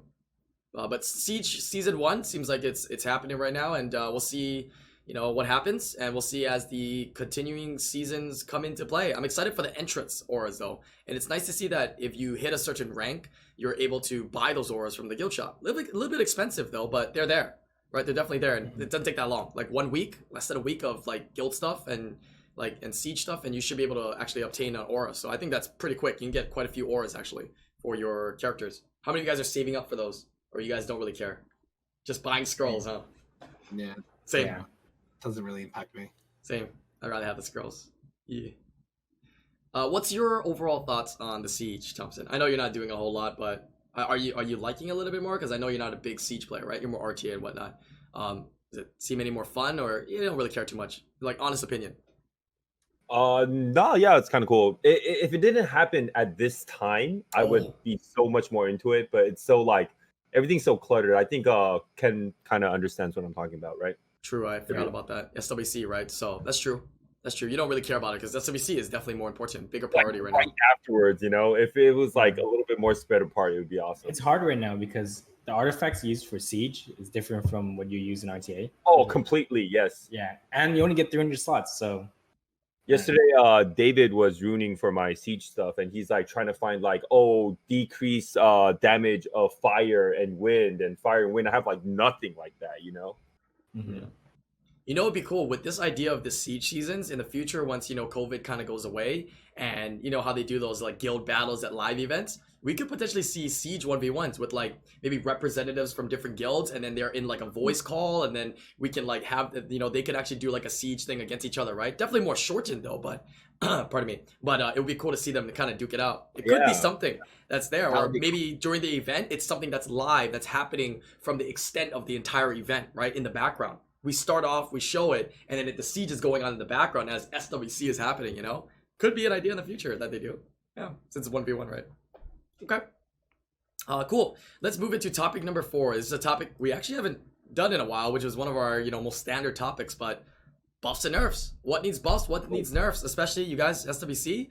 This definitely can impact you if some of these suggestions because, like I said, season will end. Balance patch will come out before the actual, you know, SWC finals and whatnot. So, what would you like to see for buffs and nerfs? What units haven't been touched and talked about in a while, right? Of course, there's all the standard ones though, but anything else interesting or any cool ideas? Nerf Han. Han is so good right now. Why are you worried about Han, huh? Why are you Han worried? is- Who has the Han? His base stats. Who has the Han in America? Has skills. You? You? No, you don't got to worry about me, man. There's someone else that has the Han you got to worry about. In America's Cup? Does Tree have a Han? I don't. We Don't don't worry know. about You will know. You will Don't know. worry about it. Oh no. There's quite a few people with Han though that are in SWC. There's a few people with There's a Han. few. I mean, Are we Obama as talking well. about- Everybody knows talking Obama has about it as well too. Jeff so. Mac? Yeah. J Wait, Mac. I think Jeff has one as well, right? Does he have one? Jeff has a Han, yeah. Yeah. There's a lot of people with Han, so yeah. Yeah. See, all their who's faults. more OP? You know who's more OP than Han right now? I feel like might be like a SSS class tier unit. LD4, LD5. Nat 4, LD5. Nat 5. No, Elemental 5. Elemental 5. Yes. Wait. Q? Let's think. Wait. Let's think. Don't give it up. Don't give it up. What Nat 5 do we think is more impactful? So Who's your good. guess, Lucky? Let me think. Chiwu? He's pretty strong. Sierra. I don't know. Yes, absolutely. Yeah? Sierra. Yeah. Really? So good. She's pretty Sierra. nuts. Sierra I've with been- the Sierra with With- artifacts. with, like is nuts. I artifacts. forgot about Oh that. my god. With Yeah. artifacts, dude, if you could get her like 15 to 20 per attack, good Sierra. Yeah, I've been. The reason why I guessed that is because I've seen a lot. I'm not gonna name names. I've seen and I've been hearing a lot of people making their Sierras pretty insane, man. And Yeah. as we know, she's always been. You know, you don't talk about her a whole lot, right? But she's always been a very consistent Nat 5 that's always in SWC, right? In a variety of different comps, in a variety of different picks. So she's good. So chat seems to be making the meme of if she lands bomb. The thing is, Sierra. Don't The even reason, need to land yeah, bomb the reason anymore. Don't even why need I to think land Sierra's bomb. triple S now is because with artifacts, she doesn't have to hit bombs at all. You could literally skill one indefinitely and probably do just as much. Yeah, she's the nuts, dude. Like unless you're hitting every bomb, like that's skill 1 damage with artifacts is probably doubled, if not more. Like you have so many stats, you have so much turn rotation, you have a speed lead, you have 45% self attack bar gain. You just hit things for free and you do so much fixed damage. The bomb So is the consistently inconsistent threat that is there though. The Technically. bomb is just there as Yeah, a pretend it's like, stun. Yeah, like you're scared of it, even though you meme that you never landed. Your opponent is like in there, it shaking, bro. Every time you got bomb up, dude. Because that's So I was I was doing the bomb damage Sierra, but it didn't seem too impactful and it didn't seem that much of a difference. Then I get a text from David saying like you got to try the additional damage like Sierra. I tried it, loved it. It's the way to go. So yeah. She does so much damage. She hits for like almost double. Yeah, she's insane. Yeah. Actually, And like my artifacts are shit and she hits for double. Dude, he has up to like 250 additional damage based on speed. Wait, let me guess, he's running like a 280 speed Sierra too. Insane. damn, dude. No, it's not that. Let me ask you this though. There's been a lot of debate, especially for the higher players for Sierra, with the Vile Revenge being a certain speed tick in order to accomplish that and efficiency, or the Vile Will. What do you feel is more effective? You don't have to answer if you don't want to. All the people with the Revenge Sierra feels really insecure going to tournaments right now because like it's going to be filled with Hathor. It's going to be, especially if they have a LMD Nat 5, right? And so it's like, they want to bring out the Revenge Sierra because you get better stats because everybody has like that one Revenge set or two Revenge set, but the Will Sierra is a lot better, especially for tournaments. But if you're just spamming like RTA wings and your Sierra is fast enough and you gain first turn, you have Hathor, then of course Revenge is better. But the Will Sierra, the time where you're okay with having the Revenge Sierra in the tournaments is if you're this guy and you have a Pater, and you're not as scared of it as other things. even Pater, like Sierra. Yeah, no. What I mean by that is you're not as scared of like the Hathor as like other people will be, because they have to debate like, okay, do I want to pick the Hathor knowing he has a Pater, or do I want to like leave it open? But Tyler, imagine when the turn starts, what's more scary, a Will Sierra with a Will Pater or Revenge Sierra with a exactly. Will Pater, right? Yeah, you could like AoE sleep and then like reset the Pater, then they're so still like Will. Are you scared of the Will Sierra? Because Revenge Sierra, if you tap it and you're trying to do something to it because you know it doesn't have Will and you tap it and it revenges you, it could screw you up. It's certain situations. What do you mean? It also depends on how fast. Because you're going to get a turn. Has the ragdoll, right? If you touch a Sierra and it's on Revenge, she's cutting you. She's cutting you, right? So that's the power of the Revenge Sierra. It's kind of like the Verd feel, right? She'll cut you, and that's where she can cause disruption, and that's her power. And of course, all the stats she gets as well, right? So I mean, there's pros and cons. A little bit mind game in there as well, for sure. Also, like I like how you said that because like in RTA, first turn matters a lot, and if you want to get cut, that first turn matters a lot. But when she cuts, she's usually cutting against a team that has like 4 Will or 3 Will, right? Because one unit moves and then she cuts, and then 3 units have Will, so it's kind of awkward too. Like, what's a unit that usually will move first on your opponent's side then, if you're running a Revenge Sierra? Like, what's the unit? Let's say like let's just say Hathor. Okay, so what is Hathor going to do? Is she going to choose to use S2 then probably, or is she just going to use S3 on one target then, right? It's S2 most likely, yeah. But if you don't have enough Will runes, obviously S3, right? Probably. I think a lot of people are fast enough to run something in front of their Hathor too. Like even, right, but what would it be though? I'm asking what would it be, because then they're using it. But then Daphnis is negligible against the Revenge Sierra then technically. No, but so what you do is you use the Daphnis to strip another target, and you sleep 2 with Hathor right after, right? They're similar speeds, 96 or 98 and 99. Yeah, because I'm thinking that Sierra is Hathor is gonna, if it's turn and wanting you, it's probably gonna try to use S3, because the S2 it doesn't reduce the attack bar. So I mean, you're obviously running stuff that you can use to protect your Sierra, right, or immunity or something. So you can cleanse it, and you're still gonna get your same turn usually, because those units move before Sierra typically. So I'm just saying, I'm just arguing on the side of Revenge Sierra, right? That's the cool part about SWC too. Most likely, the Will one will be more flexible beyond like. You could bring into anything, but if you know who you're playing against and their monster box, then you consider putting on the Revenge one as well. Right. The Revenge will be really good against people who run like more support focused comps too, like non super hard CC, but like the Berserker comps where it's like the Tyrannus Abellio Jäger. That's lower comps too, especially if you have a ragdoll, so you can rotate even faster. Dang. You revenge for 45 attack bar, and then you get a ragdoll proc for even worse. You get 55. I mean, Ken, you gotta telling me the strats, dude. Yeah. So I have a serious question for you, and I've been wondering about this for a while because I've never asked, but do you ruin your Sierra speed for the ticks or not because you have a ragdoll? I still do. You still do, right? As to, because a lot of the time a ragdoll does get banned out. Okay, that's what I thought. I wasn't sure if it was worth banking on the ragdoll to like just run it like kind of where it fits best instead of running it on the tick lines or higher. You getting ready for your ragdoll, Tyler? Oh, I'm never gonna pull a ragdoll. Never. We just talked about this. He's getting LD Street Fighter unit, dude. We're calling it. He's getting LD Street Fighter unit. I'm gonna get dark Rio. Yeah, dude. Let's go. Oh. It's happening. Calling it right now on the podcast. Dark Ryu, my account. Let's go. I Please mean, last put time you're Raging like, Demon hey, on please Dark give me Ryu. Leica. You got Leica, so hey, think about what you're calling right now because hey, you might just get it. You might just get it. That's true. I complained about not having a Leica, and then I pulled it that night. Yeah, there we go. Dark Ryu. It's gonna be the one that's just like Jara. Garbage. That's what he's gonna get. Out of all the ones he could have said, he chose that one, which just happens to have the worst skill set randomly. I don't know. I'm just kidding. Any other buffs nerfs that you guys want to talk about? You guys want to bring up? Also, so we talk about Sierra. I really don't want to like just come on here and complain. Wait. But, like, do you think Sierra needs a nerf? Wait, before we move on to your whatever LDs you're gonna say, because I know you're gonna say an LD. Do you think Sierra needs a nerf then, or like because we're talking about buffs nerfs, and then you brought her up that she's kind of strong. Oh man, I hope she No, I don't think so. Right? Nerf, I think she's in a solid, strong spot, right? The artifacts make her so good. I but think the hope she can- artifacts need a nerf more than the unit needs a nerf.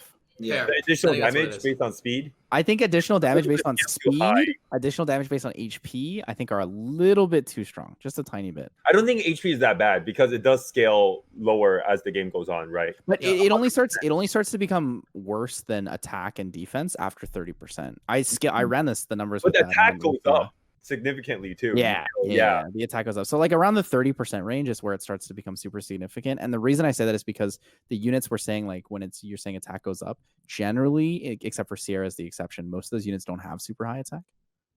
Yeah. So like the Yeah, benefit of most the arcade attacks units don't have like high attack or high defense. That's what David told me. I got schooled by Silent. Yeah, I found that really weird that a lot of people aren't running as high defense as I thought they were. Like I run a ton of defense on my units, and now with the artifacts, I'm even less inclined to run defense because the artifact bonus damage just ignores it, so it doesn't matter. Yeah. I feel like defense is slowly getting worse and worse as a stat, even though it was already pretty bad because defense break is OP. No, but, defense is still good, but from what David told me, like you need a certain amount of defense to hit certain amount of damage. It's like 1800 damage for like a certain amount of defense for a certain amount of damage, and that's like impossible to hit. Like not impossible, but like it's not practical. Right. All right. Any other buffs nerfs? Thompson, you were gonna say some other units? Yes. Oh my god. Like I don't want to complain, but like No, I have talk to about it. Discuss it. say it real quick. Like I know like the Beast Riders all got a nerf, but they could have just like kept it like that. The dark and the light one, man. Ooh, it's just a really feels bad moment for the dark and the light Beast Rider, man. Yeah. Mostly the light one though, right? Yeah. The dark one's pretty bad too, but like the light one is like worse than the dark one. But yeah, Right. But you don't have the dark one. You have the light one, right? I do. I do have the light one. Yeah, absolutely.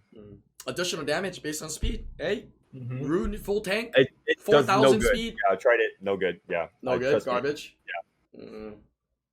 Buffs and nerfs. But what if it was tankier? I guess it doesn't really have multi hits, right? To really benefit from it that much, to be They honest. could have just stopped Barbara, and they could have just nerfed Barbara and Savannah, right? But then they nerfed everything, and Narsha and Ziana just got wrecked so hard.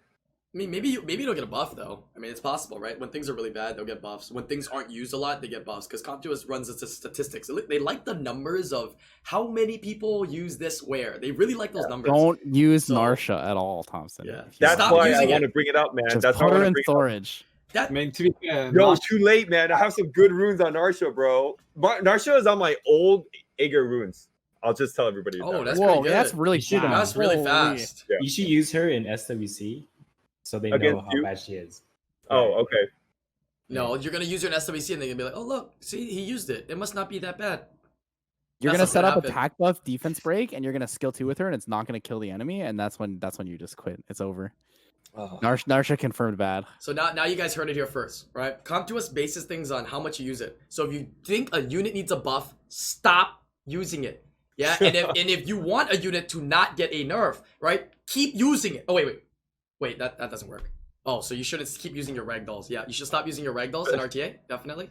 Yeah, so that But yeah, doesn't like work. Savannah and Barbara are still really good, and they don't really they don't feel it from the nerf, right? But dude, Narsha and Ziana, they felt it. So They didn't have anything, right? So how you gonna feel something you don't have, right? I think Tiana was I mean, actually pretty I'm good keeping it before. real, right? They were never that like crazy to begin with, so that's why Yeah. they, But The only thing that makes Ziana a little bit better is she has an armor break. She also has 100% attack bar push, so it's like Yeah. not She has terrible. armor break, man. Yeah, It's that pretty plus the armor break is pretty good. Unlike Narsha, who just has a passive that doesn't really do a lot. I wish her passive was better. I think her passive could use a revamp. As for like maybe RTA nerfs, do you think Vigor skill 3 2-turn defense buff is good? 2-turn defense break, you mean? Yeah, the defense break. But Yeah. that's what makes I him think 2-turn strong. defense break is fine. I think 2-turn defense break is fine too. I think Yeah, 3 turns if they kinda keep it 3 turns, I don't think they should have the cooldown on the skill up, to be honest. I think the cooldown on the skill up is what makes it overpowered. 3-turn defense break is good and it's fair under certain circumstances, but the problem that makes it unfair with him is 3-turn defense break, 3-turn cooldown. But you can't like nerf him And too you bad, speed buff yourself, so it's like, okay, you just rotate your turns faster and faster. Also, I don't have a Kind of Molly, like Annabelle too, though. but Ken is a Molly user, so we can ask Ken like, should she get a nerf or buff? I think she is way too overpowered right now. Who? Molly. She's very Yes. solid. She does a lot, dude. If you ever wonder if you want to be like the game to drag on and always hit like 30% lower, like just pick Molly. It's always gonna be end game. Like it's always gonna drag on forever. It's like she replaces so many units, like Fran. She could replace Fran. She's better than Fran. Oh, Yeah, for she's better sure. than Fran. I think so. Yes, she's great for healing, right? And I say this a lot, but I really think that if Molly didn't have 20% glancing, she wouldn't be as overpowered because you could control her a lot better and you could actually Yeah. kill things, right? I think the problem with Molly is she heals for a ton, but on top of healing for a ton, she also makes it really hard to kill anything. Because like if you miss the defense break or you miss the debuff, or you miss the sleep or you miss the stun or whatever it is, it's like you just lose so much pressure. And then you've lost the pressure and then she heals for 25%. And then if she procs, it's like you've lost the pressure and now she heals for 50%. With the So, like- combination of violent runes, nemesis runes, and high resistance, along with good artifacts, she's almost unstoppable. She's really hard to kill. Yeah. Even Thessarian doesn't Especially really rune right. You know, you get it like, you know, at a good speed, high resistance, nemesis runes, violent. Ooh. And she really amplifies all those bruiser comps. Like all those bruiser comps has got so much harder to kill now. It's insane. Yeah, like if you have a Ragdoll, if you have a Leona, any type of bruiser, like paired with it. Even with Tyrannus. Tyrannus, yeah. It's crazy. I mean, you guys just talked about Vigor as well. I mean, Vigor in there combined with his buffs as well, it just amplifies even more speed buff, anti-crit is just crazy. It just provides too much. I didn't know this too. I don't know if it was because of Molly and Vigor together, or a Neff missed her skill 1 because she glanced. Yeah, it applies to Nefties as well. Yep. Counters. That's OP. That is OP. That is very, very OP. Glancing debuff is the only thing that can stop Nefties. Yeah. Yeah, glancing is pretty strong. Glancing is pretty strong. So yeah, you know what's gonna happen, right? Ganny's gonna get nerfed again now. Oh. Hey, glancing's too strong. Time to nerf Ganny again, dude. Time to gut him again. Ganny being used less and less, though. I don't know. I feel like he's just being picked too. He's like, there. No, he's there. not But you just don't notice it as much combo. because he's in a good spot. So like he's just there. Yeah. You know. He's at a good spot. Let's not touch him. You know. Yeah. I mean, he can still be very strong. He still does his job Yeah. very, very well. Things that do things guaranteed do the job very well. Right? Guaranteed ventilate. Guaranteed reset. Like that they just do the job so well. So well. Right? Paired up with the insane base stats that Ganny has, I mean, he's always gonna be consistently. Oh yeah, strong. his base stats are so good. Yeah, his base stats are nuts, dude. Mm-hmm. All right, any other units here? Are we seeing less? Oh, Miho. Or are we seeing, you know, the same amount? It's just people are dealing with it better now, or they're just used to it now, or what is it? Miho's not the most annoying unit in the game anymore. She's really annoying, but she's not the most annoying. Yeah, Big Molly Vigors kind of take that spotlight, right? Yeah. I think Molly's definitely gotten the is now the painful face that people don't want to see anymore compared to Miho. Miho doesn't really do much anymore. Because if they have a meal, you just pick Molly, right? That's true. That's true. I mean, Vigor You mitigate all the damage that Miho does, so yeah, you might as well. with the introduction of more additional damage and the value of it, and those on supports, and additional damage being good on multi-hitting units, I think you're gonna find that Miho is more easily managed now, right? With those multi-hitters, it's a lot easier to get rid Miho of. is Mihos. honestly not hard to deal with unless you were like in the lower ranks, right? And we said this all the time, but like when your rune quality is worse, Miho punishes you more. And the reason she punishes you more is because you don't have the HP and defense pool to actually deal with it. and you just die. You just die to revenges, right? But like as you get stronger and your rune quality goes up, fighting Miho doesn't become as much of an issue. Yeah. I could say the other way too, like because like the Miho could be runed pretty well, or like you could be really well runed and you have a lot of crit rate, right? How about Antares? The thing is, I feel like go ahead. as you get stronger, you also have more options, right? Because your rune depth improves, so you can build things that counter Miho really well that are still good in other situations. You don't build things to counter Miho because Miho is built to counter what you have. You know, like it's like a slot 4 and 5. Like you can't build things to counter Miho. I think it just reinforced, like, if you had better runes, it reinforced people to build things in a way that were more efficient. So you just dropped all the crit off all your runes because it's like, why do I need crit on my runes if I actually am not dealing significant damage, right? So people started being more efficient with their stats. They started running more flat stats instead of the bonus crit that they didn't need, right? So overall, like, you survive longer and you have an easier way to kill the Miho. I can see that. Okay. How about Antares? Do you think we're going to see a lot of Antares still in this SWC? We did see him quite a bit in last year as well. Not because of Vigor. I think Vigor just completely Vigor. The 3-turn defense break is like pretty pain. Yeah, but I want to say this: Entrus is really good. I've been playing around with Entrus, and the attack artifact with the attack effect is so good on him. I've been playing it. It's very good. Real talk. I think Diana's gonna make a big comeback this SWC with artifacts. Really? Yeah, I think with artifacts, she's gonna make a huge comeback. Do you think it makes her stronger? But with the units that people draft, though, it's hard damage to go. on HP.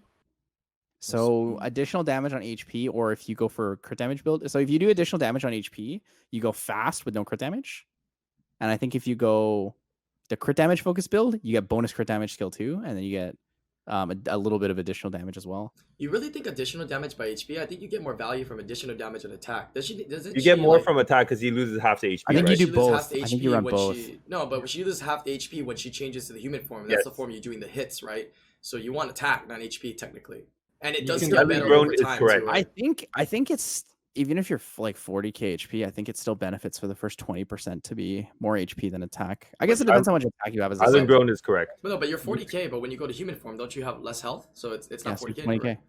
Yes, yeah. I know. I calculated it that way specifically. But, if I say 40k is not enough to scale with your additional damage. It depends how much attack you have, right? Do you gain so attack? So then are you building attack artifacts then in that sense? Wait, do you gain attack in human form? Artifacts? Do you gain attack in human form, or is it just you lose health and you do? You gain attack proportional to the HP. Okay. Loss. So the attack artifact is better. The attack. So are you running double attack artifacts then?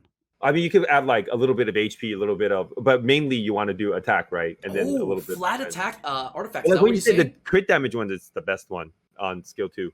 Oh yeah. I think crit damage. So the reason I said the HP and defense ones is because I would run it on revenge, but I don't think I guess it's not that relevant. So the thought process for me is to run a very defensive Diana with like additional damage. I guess you can do attack, additional damage in general, and just not run crit damage and make her just tankier and tankier and tankier, because then it's like harder to kill her, right? The more you have to like either hit her, the easier it is for the rest of it. I like revenge because I don't like being Daphnis on the first turn.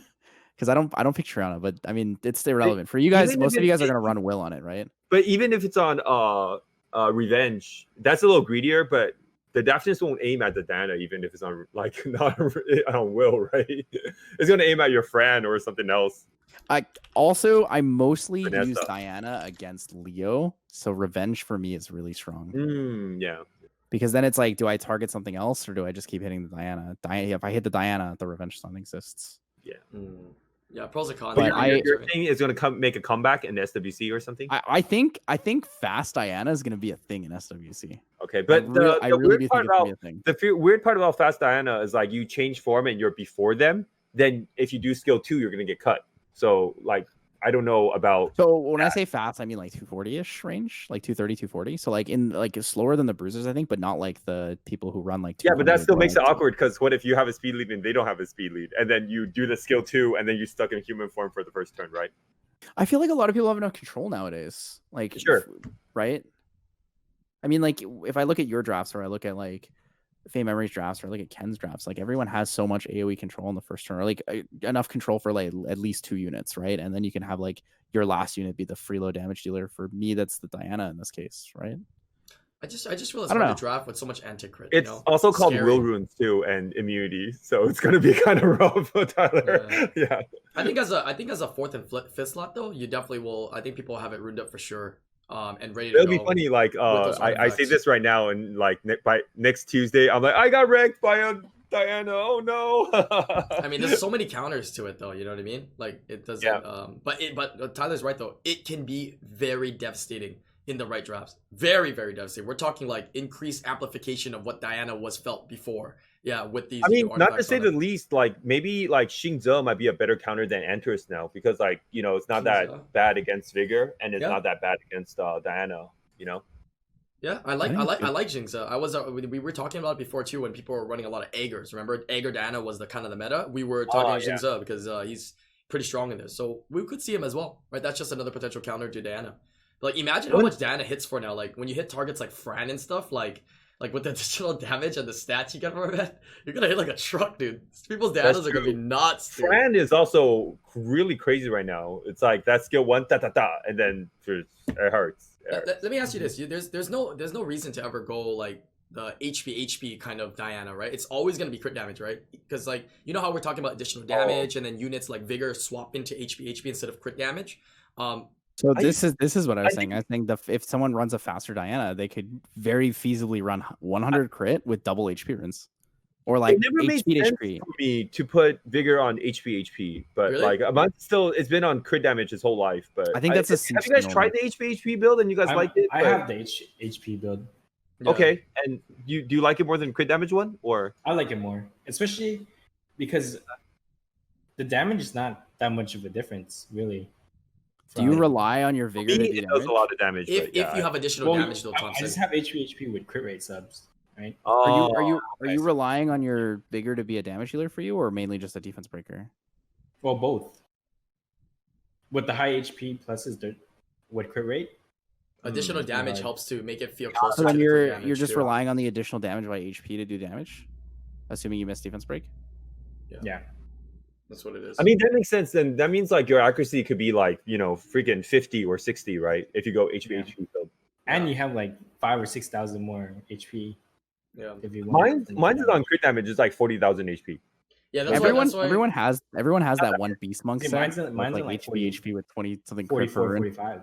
44, 45. Okay, yeah. So you have like 5,000 more extra. 5,000 can be a lot though, but I think the general population, I think going to HP might be more feasible for them, because of like the rune quality, right? If you obviously you have high rune quality, I think people can play a faster Vigor, which would give more benefit on the HP rather than the crit damage while getting the speed and the crit rate. So something Do you I guys would go prefer- HP just to bring up the accuracy if it's really missing a lot of armor breaks, I guess. Do you prefer HP or defense artifacts for your Vigor? Defense for sure, yeah. more Because value. base defense is pretty bad, right? It's Or the it's only defense like like 550? 400 or something. I don't know. It's like mid 500s, I think. Yeah, it's pretty. It's pretty bad compared to most units nowadays. Actually, a lot of units feel like they're in like the 600 to 650 range, and then like a lot of the bruisers we're using nowadays have like really high defense. Oh, you know who I'm excited to see in SWC? I'm excited to see some Leica gameplay, baby. I want to see some Leicas drafted up and some Like it's not that Justices, good dude. though. Fifth slot, Yeah. fifth slot. The artifacts make them a lot stronger though. These are fifth This is- slot. These are fifth slots though. I don't think so. I think artifacts it. made it weaker because there's like artifacts made like there's like units like Praha and Ilusha Mhm. and Fran, and they're so good against Oh. Leica. Yeah, you can't even forget Vigor as well. You just Yeah. And Vigor, yes, Vigor, That's yeah. true. Leica's so Like, bad right now. Yeah. Crazy I thing mean, with- like, now. I love Leica. I advocate for it. Sorry, I think- Batman, you go. No. It depends on I think what you're fighting up against, but it does well against like Terrorities and stuff. So it depends on what your opponent's drafting. But like I said, it's a fifth slot, right? It's a fifth slot to come in as your fire damage if you need a fire damage. Obviously, you're not picking fire damage if they have those units, right? Or they have those units that are too strong against you. You're not picking fire damage against Alucia and stuff like that. So it makes sense, doesn't it? I mean, it doesn't have to just be Leica. Just that. I fifth feel slot like fire if someone damage. picks Leica in SWC is more like he's already has to be way outdrafted the other person, and then you pick Leica. There's no Yeah, way you just yeah. pick Leica to counter pick. You have to be like way ahead of the draft, you know? That's true. That situation might not arise as easily. Yeah. True. Very true. Sorry, I cut you earlier, Man. What were you gonna say? You're right. No, you're good. The only unit the only family I think that needs to be adjusted mainly are Art Masters. Oh my god, how did I forget to talk about Art Masters? Oh, I forgot they existed. The one that's they're- usable. yeah. Oh my god. Dark.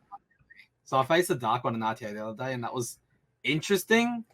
But I think the fire one is stronger, but the other three are pretty not usable. Well, the water and wind are not that great. So, yeah.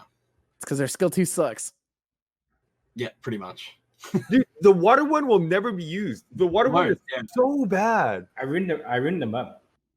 Doesn't do anything, dude. I Doesn't really do thought the anything. water one would be good because of Doesn't the even hit passive, hard. and he just Doesn't hit doesn't do any damage. Yeah. Yeah, There's nothing. I had a famous comedian come to my stream the other day, and he told me that Art Master skill 2, and he's a stripper. Best joke ever, man. I see why that guy's famous. Tell me Art Master's AoE stripper. We were talking about AoE strippers that day because there was one account we summoned Chiwu, Triton, Tiana all in one session. That's all we summoned. It was all 3 strippers, and they wanted their first AoE stripper. And they're like, "Oh, but you're missing the Art Masters." I was like, "Ha, good one, good one." You know Fire one's what's actually not that bad though. Fire one's good? good. Fire one's good. Yeah, the one's fire not one. bad. the fire one? The fire one's. I think the fire I one's. see you using him. I see you using The him. fire one's good. The fire one. Ooh, What are you calling talking him about? out. Tell him what else he's using, Ken Ball. What's going on? He's using it. Tell Dang. me what I'm using. Yeah. You think I'm Using gonna? it, using it. You really think I'm seriously gonna use Joe Gunn in SWC? You're tripping, man. I But think so. anyway, Yeah, like if you really think that, okay. But the skill 2, Somebody like when it clip that. misses, it's pretty Somebody hard. clip The that. skill Somebody should clip be that. like It's gonna Sierra. be curb your Joe Gunn. What's that troll music? Like they have it clipped of him saying, "You seriously think I'm gonna use that? You seriously think I'm gonna use that?" And then you can see him SWC using Skill it. 2, it doesn't matter. Joe Gunn skill 2 should like proc like Sierra. They should give him an extra turn. Yeah, that'll make him competitive, very competitive. or competitive. if he misses, he can reuse skill 2 next turn. Otherwise, it does Kinda nothing. Like, segment. Oh, like Yeah. a set man. But like a I like the Sierra thing better. Just skill 2. Yeah. The Sierra one's busted though, because like if you think about it, you can lock a unit into 3rd skill if it's not on will, right? Like that seems really strong. Skill 2 is 4-turn cooldown though. Yeah, but I mean, you can use skill 2 in like And then turn skill 1, 3. 3. And then skill 3, Yeah, that's the point. yeah, that's busted. That'd be cool. That's so Yeah. strong. Okay, so That's You hella can use strong. Ganny. They'll so counter the mollies. They'll counter Vertihills. Yes. what's the water one's name again? Oh, Hey, hey gang. Hey gang. Hey Gang. Okay, so Zabs and I were talking about Hey Gang based on like what he thought it was initially, and so That he was would be perfect if it's based on what he thought it was. so what he thought it was initially was that when you get stripped of your buffs, you gain attack bar. Mm. Now, that would be really cool if he had the seal scroll on skill 2, because then if somebody strips you, you get attack bar and you can seal somebody instantly. Wait, how did it It go would- there? I thought like he would think like if you remove effect, you get. No, the other way around. I was like, that's actually like a pretty cool idea. Like, you imagine someone Chiwu's you or like Tiana's you, and then you gain attack bar and you seal scroll somebody on the first turn. You're like, nice combo, dude. You see how Thompson thought the other way? Because Thompson's like, yeah, dude, I want to strip and get the benefit, right? Because I can pair it up with He Gianna. wants Sekhmet. That's what he pair it up with wants. Gianna, you know what I'm saying? Like, I mean, Gianna and get a turn with my Hey gang, you know what I'm saying? Actually, Alright. would be nice though. Yeah, You you get know, That'd be the cool. turn. It would be like a cool, unique anti like cleave tech and stuff like that, right? Yeah. Like people who use Tiana or people who use like Chiwu a lot, like it'd be good against that. I think they will change him in some sort of way like that, like revamp him entirely like that, like how you're saying, like to a like some way. It could be go opposite of what you said, but they're gonna try to revamp it in some way like that. Because right now it's literally does nothing.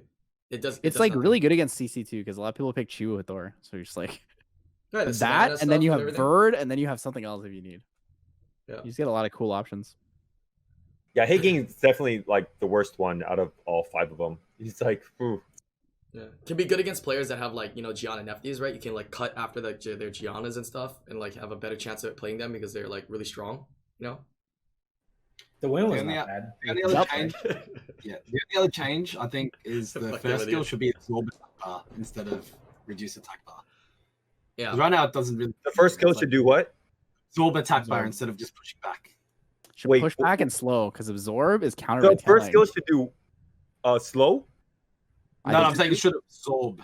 Like it should. Absorb. No. I got even a better one. I already thought of it for you, Lucky Man. First skill, like this, you're gonna like this too. First skill, triple hit. Done. Oh, Ooh, real. that's strong though. that's pretty good. That's a lot of attack Don't power. worry, I got you covered, man. Additional. Suddenly they're better with artifacts too. Artifacts instantly make that unit better. Wow, hey, that's this, true. This is the strat. Every time you want to buff a unit, just give it multi hits. I mean, Oh, they why just have not? to get Like we have multi-hits, that's Lauren, it. we have stuff like that. You know, why not? Now we just need multi-hits. So everything that's junk multi-hits. Bale, multi-hits. Christina, multi-hits or more multi-hits. Christina Right? has a lot of multi hits. Scary thing multi-hits, bro. We get 14 I'll hits. tell you a multi-hitter that sucks though. The wind version. Oh my god. So there's been a really trendy Guild War defense. It's Perna, Odin, Camus. Right? You guys Or taste that? Bastet. It's kinda- Bastet. or Bastet, yeah, one of those. But yeah. so I see it and I bring Chung Peng and it gets wrecked. It does not counter. Yeah, Perna, Odin. You would think like it's really good into it. It's not. Just use Perna Zyros. just fry them If you're really fucking gonna up. go that kind of route, just use Zyros. You know, if you're gonna set up for like a Chun Peng, just set Yeah, up for but the you want to Zyros. try to make Chung Peng work, man. It just doesn't work. I mean, dude. Zyros is just the better one, dude. Just Zyros is just it's better, dude. It's like I don't know. Like it's like it doesn't push nothing. Like it doesn't make no cooldown. Yeah, it's pretty bad. Chung Peng. It's I unfortunate. mean, I know Ken tested Chung Peng for a while. What do you think about Chung Peng, Ken? Nah, he sucks. He sucks. Wow. Very detailed. That's Did they just start a new Well, Twitter I account? tried. for I Summers tried or him. Esports? Sorry. Oh, I don't know. Is that? They just tweeted out that August 29th is America's Cup, but they started a new Twitter channel for Summers or Esports. It's called Summoners or They play Esports. brackets? Yeah, it's like a completely different channel from the Summers War Well, channel. is it I don't know official? why. If it's not official with verified, then I don't I believe think it. I think it's official because Summers War is retweeting it. Does it have a bracket on it by any chance? I Who don't I'm think fighting so. against? Yeah, because they haven't mentioned brackets. Yeah, I want to see the So- brackets or anything. No, there's no bracket. They're just gave Dude, us that'd be the prelim so good. schedule. Imagine Ken and They're probably and gonna Thompson release the finding out brackets the day before. live on Me and podcast. Thompson. So the Yeah, prelims are the 29th, 30th, and the 5th, and then the actual tournament is the I would also say this: I'd rather lose to Ken than 24. lose to a non-guildy. Like I don't mind if Ken beats me. It'll be cool. Yeah, no big deal. So, do you think you can beat Ken easily, Thompson? Oh no way, man! Like he has Molly. No way. All right, Ken, do you I think don't you know can about- beat I don't know Thompson about very that. easily? No, I don't think so. Bullshit, both of you guys. We have mutual Where's the respect for each competitive other. fire? Like, yeah, you're going down. Garbage, dude. Garbage. No, Easy there's 2-0, times, baby. like- Easy There are 2-0. times when I'm like, dude, I could just use this against Thompson, right? But Uh, he has so many monsters that I don't know. You can't really counter him, right? right. The Thompson's I just like, gotta get "Damn, lucky." I wish I could beat Ken, but he's got so many great LDs. Don't worry, Ken. I'm telling you this. I will be helping each other more than we will be attacking each other. I'm telling you this. Yeah, like Nice. Hmm. I'm very excited that's for how. SWC, That's man. why SWC is fun. It is very fun. I'm very excited to see. I don't even remember all the names of all 16 competitors, but I'm excited to see the list and see the matchups. Yeah, that's gonna be huge, man. That's gonna be huge. I'm really excited for it. All right, Dude, I I'm changed. happy I can make it to like preliminaries. Like every time I compete, I made it to preliminaries. I'm happy. That's my goal. Only 2 people are making it through. 2 of 16. In That's- the whole tournament. Right? That's what you guys are Oh, saying, right? out of the 16, yeah. Yeah, only 2. Oh, okay. I Oh, thought no, it's like no, top no. four. There's an NA Cup, right? With the top 8. Yeah, just America's Cup too, right? Yeah. Oh, So you just wow. we just gotta get top 8 for the America's Cup. Oh, Or this is whatever, prelims and then the cup. Oh, I forgot about the cups. Yeah, I'm so stupid. yeah. So I forgot about prelims are cups. the 29th, 30th, and the 5th. So 8 and people then make it. the America's Cup, it said I think October 24th is what it said. Nice. Yeah, And that'd be after lame. that- Imagine like America's Cup is just 2 players on this stage and that's over, right? That's Yeah. stupid. That's the whole thing with 2 players. Ah, look, it's another Dirty Han user. What's up, Obabo? Dirty Han user, where? Oh, There he is. Yeah. All right, I changed the podcast discussion to open discussion. So whatever you guys want to discuss, we still got a little time here. So whatever you guys want to bring up. Were you gonna say something, Ken? No, I'm just Oh, gonna okay. say I just said Han's OP. I know what Ken said. Ken said Han's OP. That thing is So that thing is crazy. I got my first HP Legend Ancient Gem, and I hit 15 on it. Oh, I Congrats. saw that. It was on a 5-star rune, right? Yeah, I posted it in Discord if you guys want to see. Imagine that It's 5-star a rune. quad roll speed 5-star rune with a 15% HP jump. 3% grind though. Yeah, I know. I hit the min. Oh my god, that'll take forever for you to farm. I'm just Yeah, telling you. hopefully I can find it. Yeah, it's Hopefully. what is it? 23 speed. So it's 28 speed after grinds. And You can find it's, one more grind on legend, so you can get plus Yeah, 6. it's like 20 something HP on a 5-star slot 6. What's the main stat of it? accuracy. Oh, okay. So there's a lot. So it's an accuracy. It's a 28 speed accuracy main rune with a 15%. What HP rune is jump. it? Will? Nemesis. Oh, okay. Well, you gotta put Nemesis though. It's gonna be My offset. my fastest Swift set is Swift Nem now because of that. But what you gonna put that on though? What you gonna try to put that on? Swift with Thor. I don't know. I don't Oh. have the will runes to do it on Swift on anything else. Swift Thor, okay, I guess that wouldn't matter too much. Even if you chose to go the Nem set, right? I don't think it really will screw your turn order up because you always want to go kind of first with that. I actually ran it on Chiwu for a long time because I ran a Violent Hit Thor. So my Chiwu was like +207 or something on Nem. I see. The only thing I wanted to bring up was the auto farm. So Oh, they yeah, mentioned Let's talk in the about last that. one that it's going to be the first update of September. So Ooh, so basically end of September, right? close. This is so first You mean update of September. You mean September 2022. Yeah. They worded September it as 2077, first Kappa. update. Yeah, I'm excited. It'll be just like Cyberpunk. It'll never actually get released. Oh my. But Oh my God. it's exciting because this is the first ever auto farm out there, auto farm system that is going to be hopefully allowing you to do other things like runes and stuff to play. Every other game auto farming, you click and you leave it there still, right? So this will give you some interaction and you could still play the game, right? If you're like, oh, I only have so much time to play my mobile game today, hey, you can actually auto farm and like do stuff on your account, which is nice. Just the limitations. What do you think the limitations will be of what you can do? You think you can go to your island?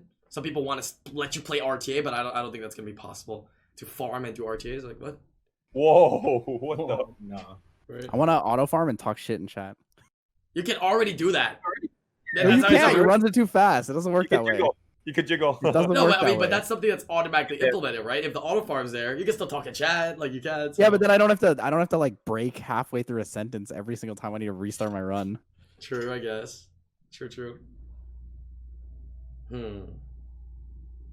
Yeah. So, I think what are it'd your be thoughts good on it? to manage runes and artifacts, but then there's only so much you can do when you have no mana left.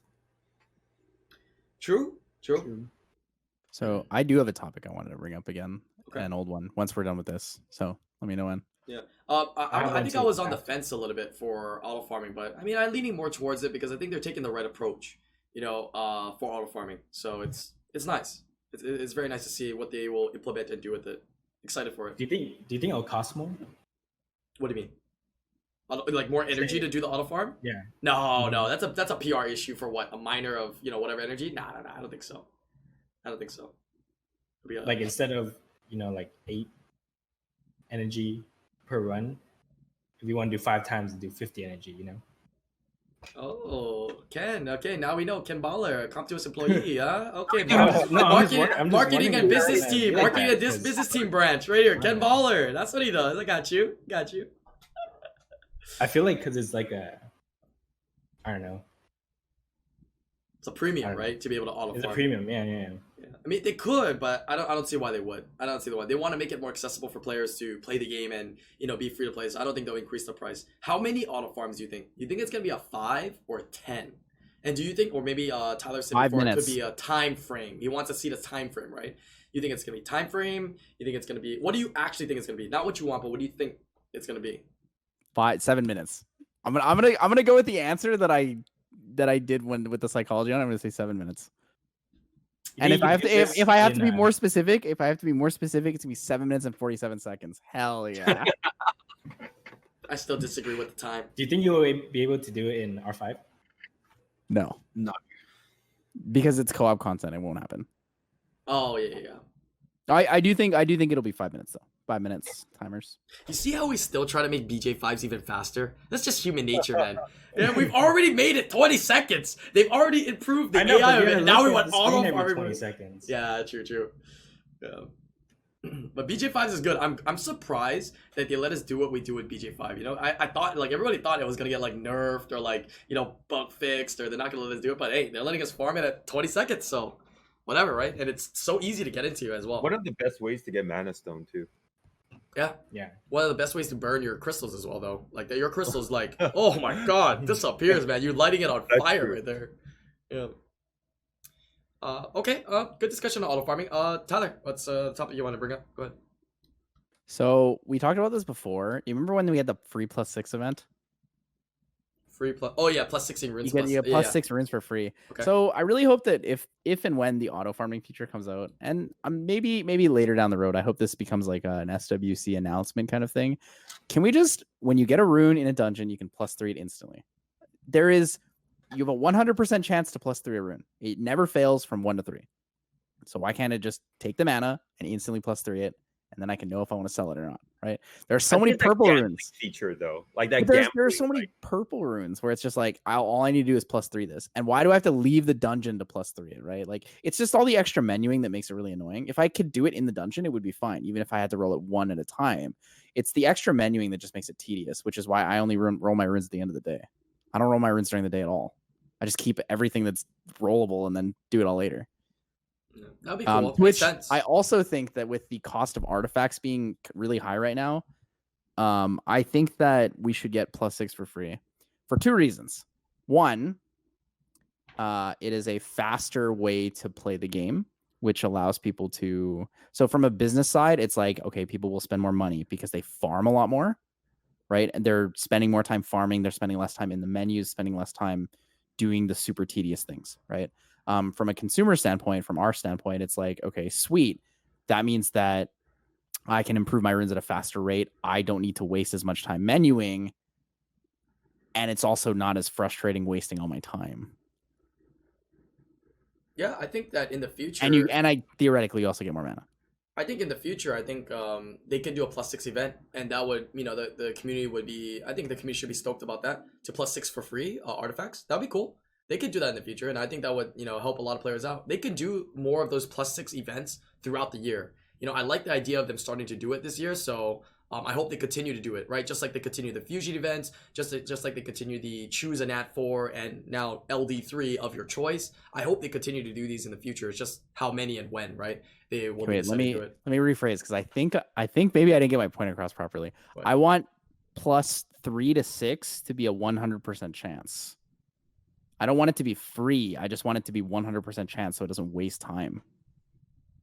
Oh, so you want like kind of like a fixed cost then for them to be Yes. up, or you just wanted the same I price? want right a now, but fixed just cost +6? between 1 and 3 and 3 and 6. Because there's a Oh. fixed cost between 1 and 3 already, which is why I think you should be able to instantly roll runes to +3. I don't think you should have to go 1, 2, and 3, right? If they're going to be guaranteed, why can't we just click a button that says instantly upgrade it to 3, right? I agree with with that. everything I agree with else, it makes sense that they have us just roll it because the chance isn't 100%, right? Per roll. Like, it just decreases as you increase the rune. But having that guaranteed up to +6 would be kind of nice too, because it would make it. I just feel like it would make things faster, and it would make people more inclined to like spend and farm and play. I think how many people sit here and they're like they're rolling runes, they're like, man, this takes fucking forever. I mean, I think- there's one thing I don't like about that of the ending part you say, where it makes people spend more money, right? It's something I hear a lot. Almost anything, any suggestion that you can give will make people spend more money. Like, you can almost say anything that will improve the game will make people spend more money. So it's always Very true. Improving quality of life directly improves the interest of people to spend. right. But the reason anything. that I'm specifying that it increases the amount of money people will spend is because it directly relates to how much time you spend spending your currency in the game.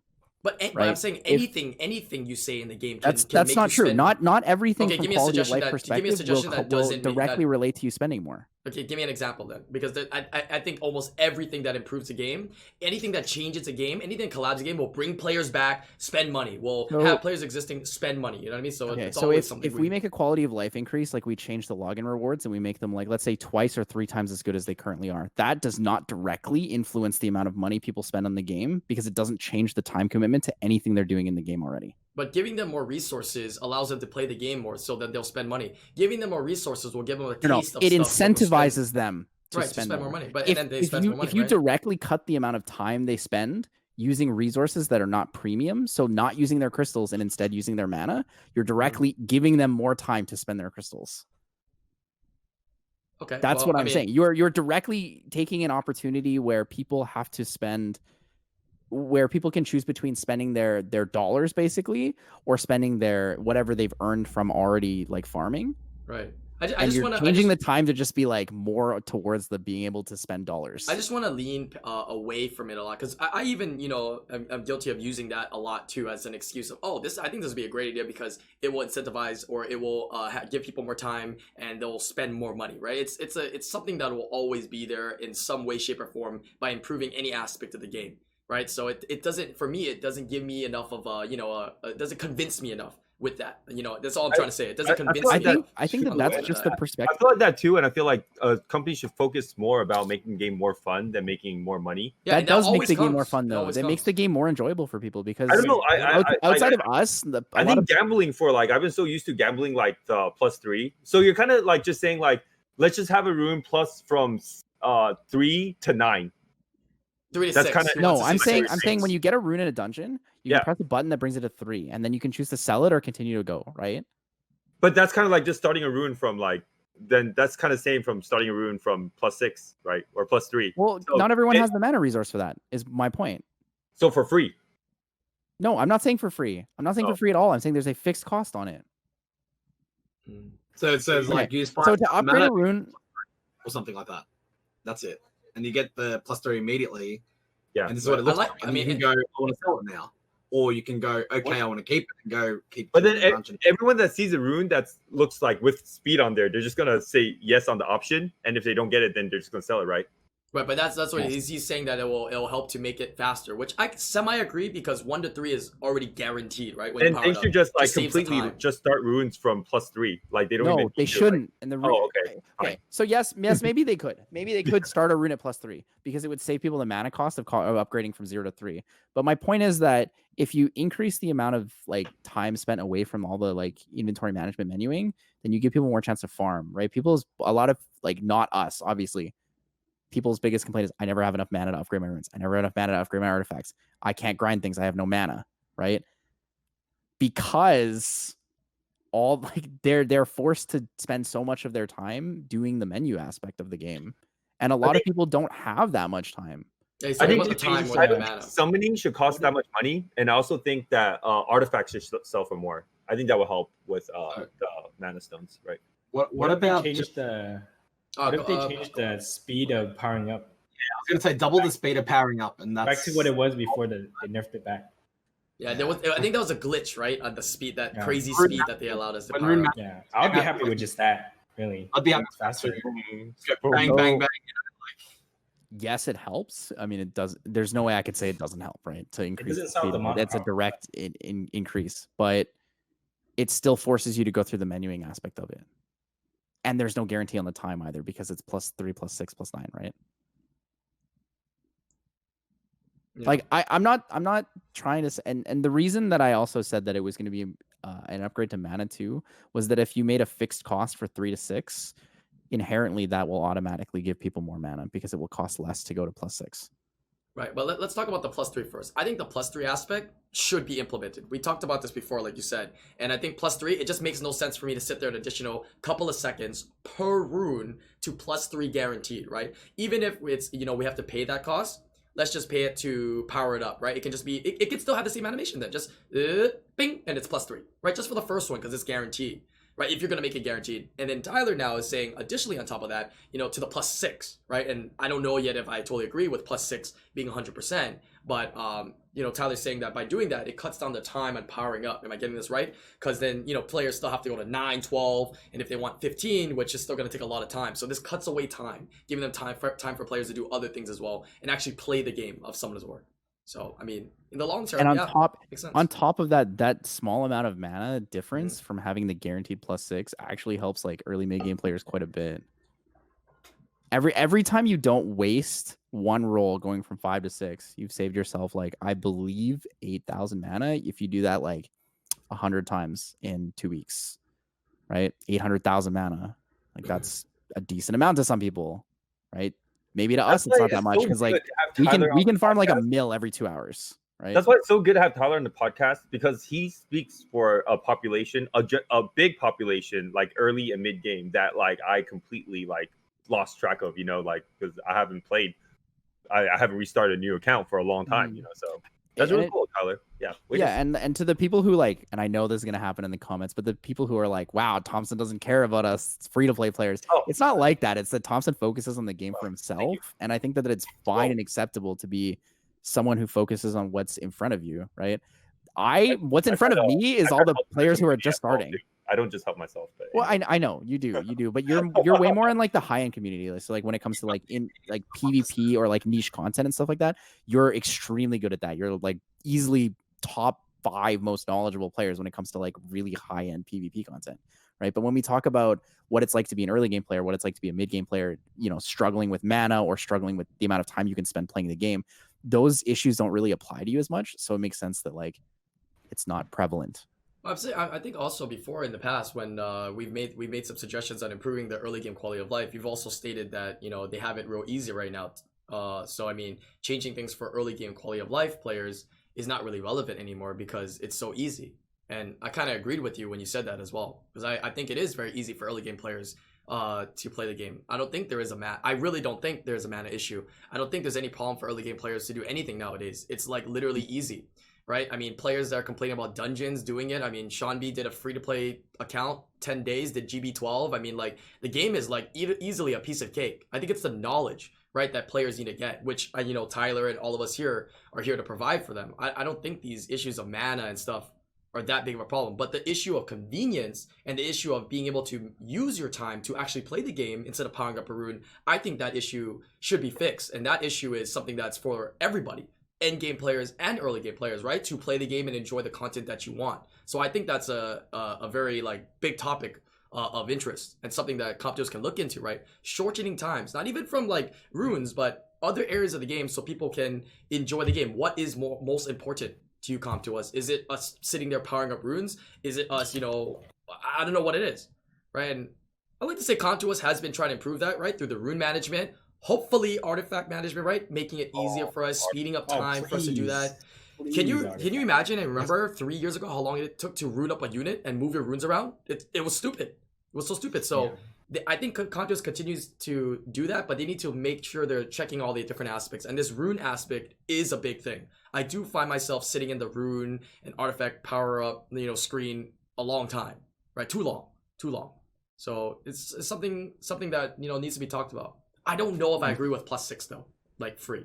I mean, not free. Plus 6 is fine, not to agree with, but the plus. If you disagree with the +3, I question the +3. I think a lot of people will agree, right? Because it's been always 100%.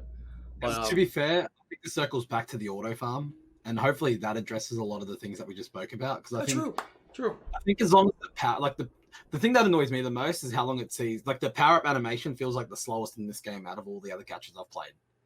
Like powering up things just feels so slow. You spend so much time sitting there watching things go, fail, whereas other games fly through it. It's like, you still get the enjoyment of seeing it finally power up and give you enough. Can you give any examples? Can you give an example of another game that is a little bit faster? I think E7 was faster, and I know Raid is faster. Raid Shadow Legends! Hey, well, thank you for watching today's podcast. That leads us to topic number 7, right? Today's podcast is brought to you by Raid. No, I'm just kidding. It's not brought to you by Raid Shadow Legends, but it is faster.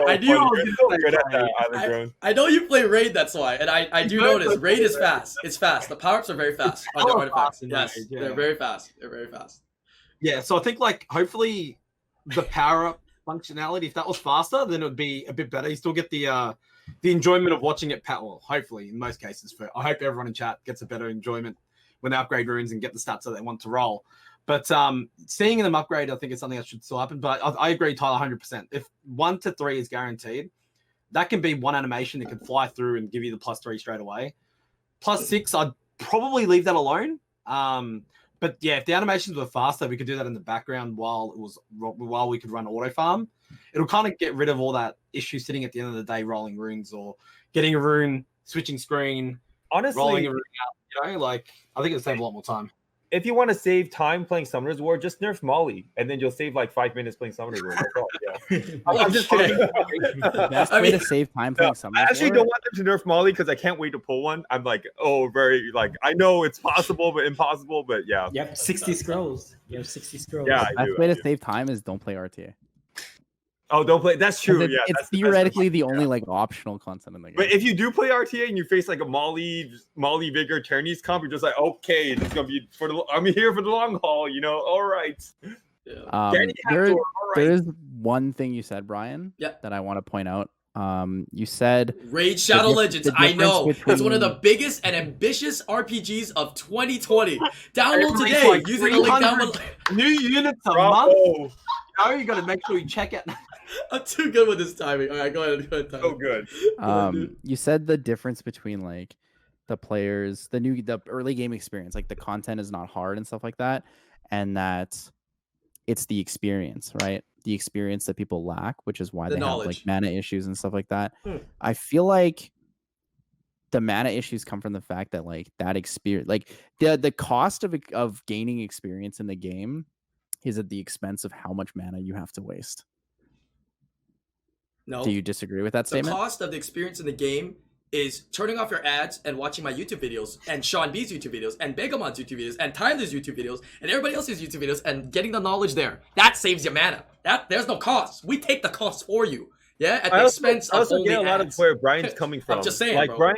Brian's always come from that point of view of like when he first started the game versus how the game is now. Right. There's no guides when there's not as many guides as when we started. You know what I mean? We're the pioneers. We have made we've taken the cost for you. And you know, if you are willing to, I think it's more of people willing to learn and get the knowledge, right? That will save them on the cost. But I kind of cut you out, so I'll let you continue on with that. On what you're then saying. I cut you out, and then sorry. Right, so it's a double sorry from us. Go ahead.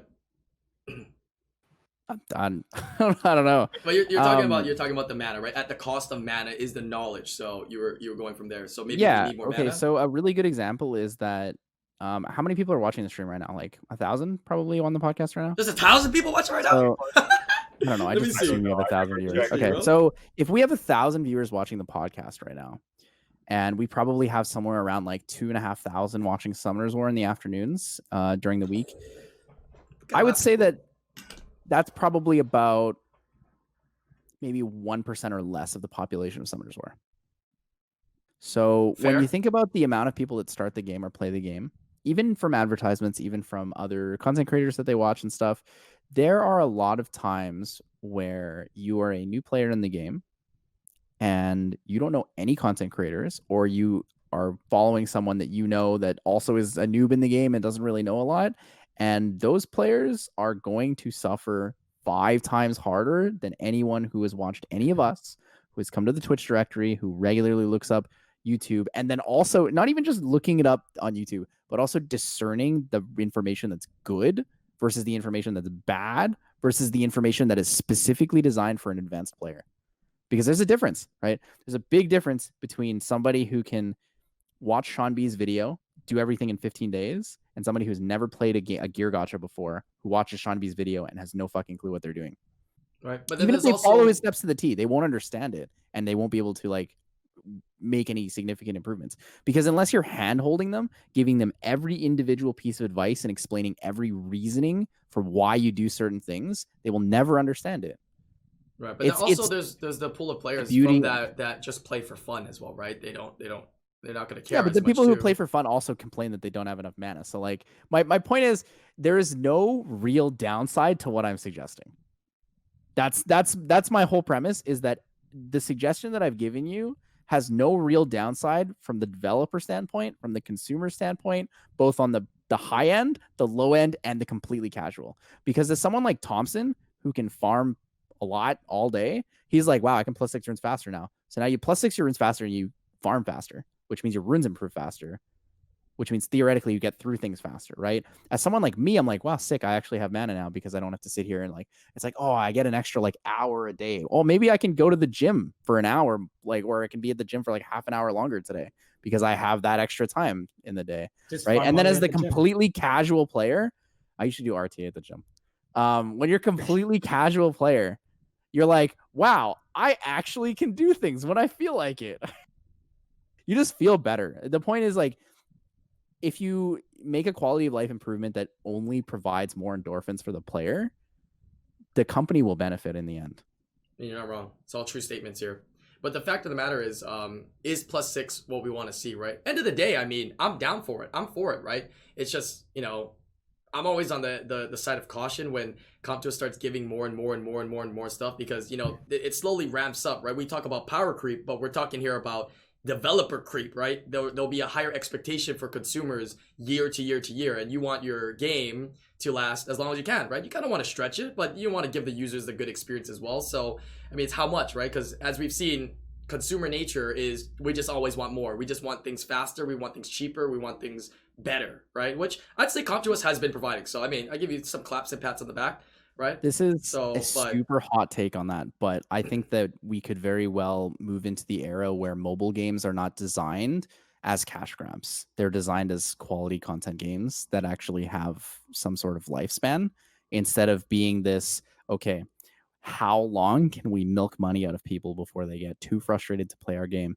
Instead, I think that we could eventually move into an era where the game is designed for, hey, our game is actually really good and people really like our game, so they're going to keep playing it. I wonder when somebody's going to try to outdo us, and then we'll create our own unique systems that are better, like the majority of the MMOs that exist right now. Well, I mean, that's I don't know if that's, I think naive's the wrong word for it, but I mean, as any game, you always have I think to have... it's extremely naive. I agree with you 100%. That's okay. Well, it slightly seems like it, because any business or any game has to have some way to monetize, right? Or it's just not feasible. It's impossible. There needs to be a monetization, right? No matter what game that you name out there that's you're trying to improve, whether you pay the game to play it, or to purchase a copy of it, or you have in-game purchases that are skins, or you have, you know, and they're free for everybody to play, there has to be some monetization aspect of it, no matter what, right? It's just mobile games are just gotcha, and comes to microtransactions is the way that they monetize. It's the nature of what gotchas are. But I would like to see more gotcha games, you know, develop into, you know, games that we see nowadays, right? There was no such thing as a free game. You know what I mean? Like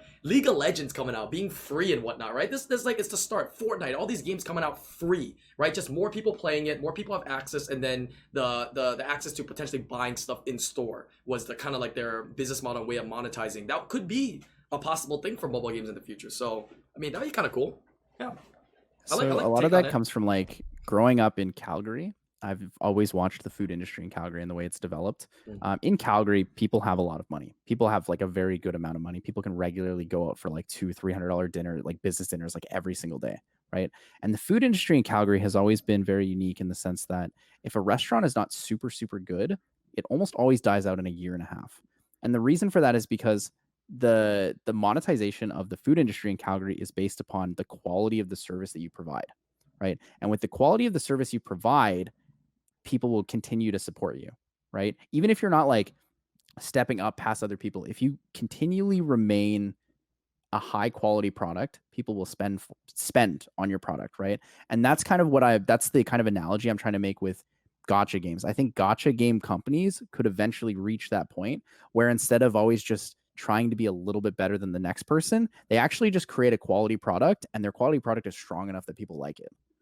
Yeah, it's tough though, but the market, it's so competitive. That's the hardest thing, but that would be the dream. That would be the dream, I agree. Yeah. So people in chat are saying that Comptuous is overly monetized. You know what's overly monetized? And I've been seeing it more because of the discussion of it. We can talk a little bit of it if we want, but the discussion of Fortnite, you know, preparing and suing, Apple? I think Apple is overly monetized in just the App Store.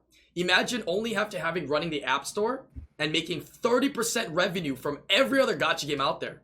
Right, so you talk about revenue that Comptuous has made, Apple gets 30% of that, and they do the same jack crap that they're already doing with all the other companies, man. You want to talk about overly monetized, bro? Yeah, in terms of amount of effort that is put in. Yeah, tell me about that, dude. Fee of 30%, huh? Dude, 30% is a lot, dude. It's just every transaction. That's huge. You think you're giving $100 to Comptuous? They're coming out with these crazy skins, these crazy collabs. They pay Street Fighter and whatnot. Apple gets $30 from your $100 pack. Yeah, for all the idea that Summoners War did, man. Apple's the big winner, bro. Apple is the big winner, dude. It's huge how much money they make. So yeah, not all that goes to come to us. That's the whole Epic versus Steam thing actually as well. The same concept is like, how much do we want to take from the developers? Where Epic is just offering people exclusivity, and you get a huge portion back. So like the whole Apple Google Play as a platform, and the idea of the platform making a large amount of money based on who uses their platform. It's kind of the idea of like credit card issuers as well. Right, the credit cards just sell the terminals, and it's like if you want to use our credit cards, then you have to pay this like premium on it. Same idea as all these platforms. It's all the same concept, just spun differently based on who owns the largest monopoly of the platform. Yeah, it's everybody trying to be a monopoly without trying to break the laws. But as you get bigger, I mean, you get punished for it, because as you get bigger and people like you become a monopoly, right? So I mean, that's just. Speaking of which, what kind of phone does everyone have? I'm currently running the Nokia brick. The Nokia Classic. brick. Classic. I've had my Nokia brick for a solid 20 years. So I'm looking to finally make a revamped upgrade on that. I was just curious. I'm thinking about getting a new phone soon. So I was wondering what you guys had. Most people will probably for what you 12. Do. Yeah, for what you do, you probably are gonna stay away from Apple products. Oh my God! What is that? No, wait, let me see that. Let me see that. There, man. Let me see that. Oh, your mic's muted. You're muted. Oh my God! I found this. I was emptying out my room and I found this phone sitting. Dude, cool, man. Dude, you can never get rid of that. Yo, the museums of antiques here in the U.S. is actually looking for one of those, man. I need a keypad. I need a keypad. Yeah. I don't have a keypad. God dang, not pristine condition, but probably worth around $1.5 million right there. God damn, that's shit, bro. God damn. What are those? I'm gonna wait for the iPhone 12. Yeah. It's like I was talking with Siri about it, but like worst case scenario, if the iPhone 12 sucks, the 11 will be cheaper, right? Wait, you're into Apple products? I feel like you wouldn't want the value of Apple products, right? Because like Apple products, you do use Apple stuff. I like it because of convenience, the smoothness, and just because it's user friendly. But I know that what I paid for I have is an Android phone, right? Yes, I'm the same. I use Android phone, iPad as a tablet. Yeah. But there's two reasons why I think Apple's better. One, I stream mobile games for a living, right? Like you do as well. So Apple has better optimization on applications. Fair. So it's better for streaming, and it's better for like the streamlined use. If I'm already using an iPad for my stream, it makes no sense for me to also have an Android phone. I also don't utilize the majority of Android's customizability. And if I did, I'd probably end up bricking my phone anyways. Yeah, that's true. And if you're in the US, if you live in the US, an Apple credit card is actually a pretty good value. No, Apple Wallet and stuff too. Yeah. No, the actual Apple credit card is done with Goldfush, or something like that. Yeah, it's like 5% on all Apple related. I heard it's not that good actually. It's decent. Better spend a lot on mobile games, and if you're also able to take a little bit of what you spend on mobile games and write it against your income. Interesting. I've been looking for another credit card to charge my ramen on, so you know. I did hear the 12 though. The battery life is gonna be worse. Bro, mine's always plugged in, bro. What is battery life, bro? I know. Bro, don't get no battery life, bro. This the battery is when you're on the go. It's the life of the battery, 100% trying to make all it the time. cheaper by making the battery worse. I think it's a terrible idea. What I'm looking for is I'm looking for like a super high quality. Like I don't mind spending decent money on a really good product if it's going to last for a long time, because I take really good care of my phone. I've never broken a phone. I've never broken an iPod or anything like that. So like, I'm just looking forward to a nice, good product. You never tilt an RTA? No, I'm just kidding. I've only thrown my phone once ever, and I threw it at a couch.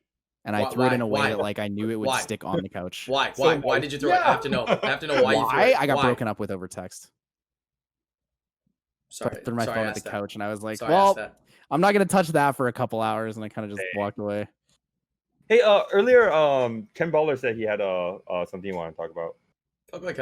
No, I was just going to say what Brian mentioned. Artifact? Artifact management. Yeah, I can't find it anymore. Can't find what unions I put in. Dude, that's how we did. Yesterday, crazy. Silent was re-ruining my siege defense, and I was like, "Don't do it, don't do it, don't do it." And then he replaced Artifact, a really good one. It just deleted. Yeah, you'll get that back. Yeah, of course.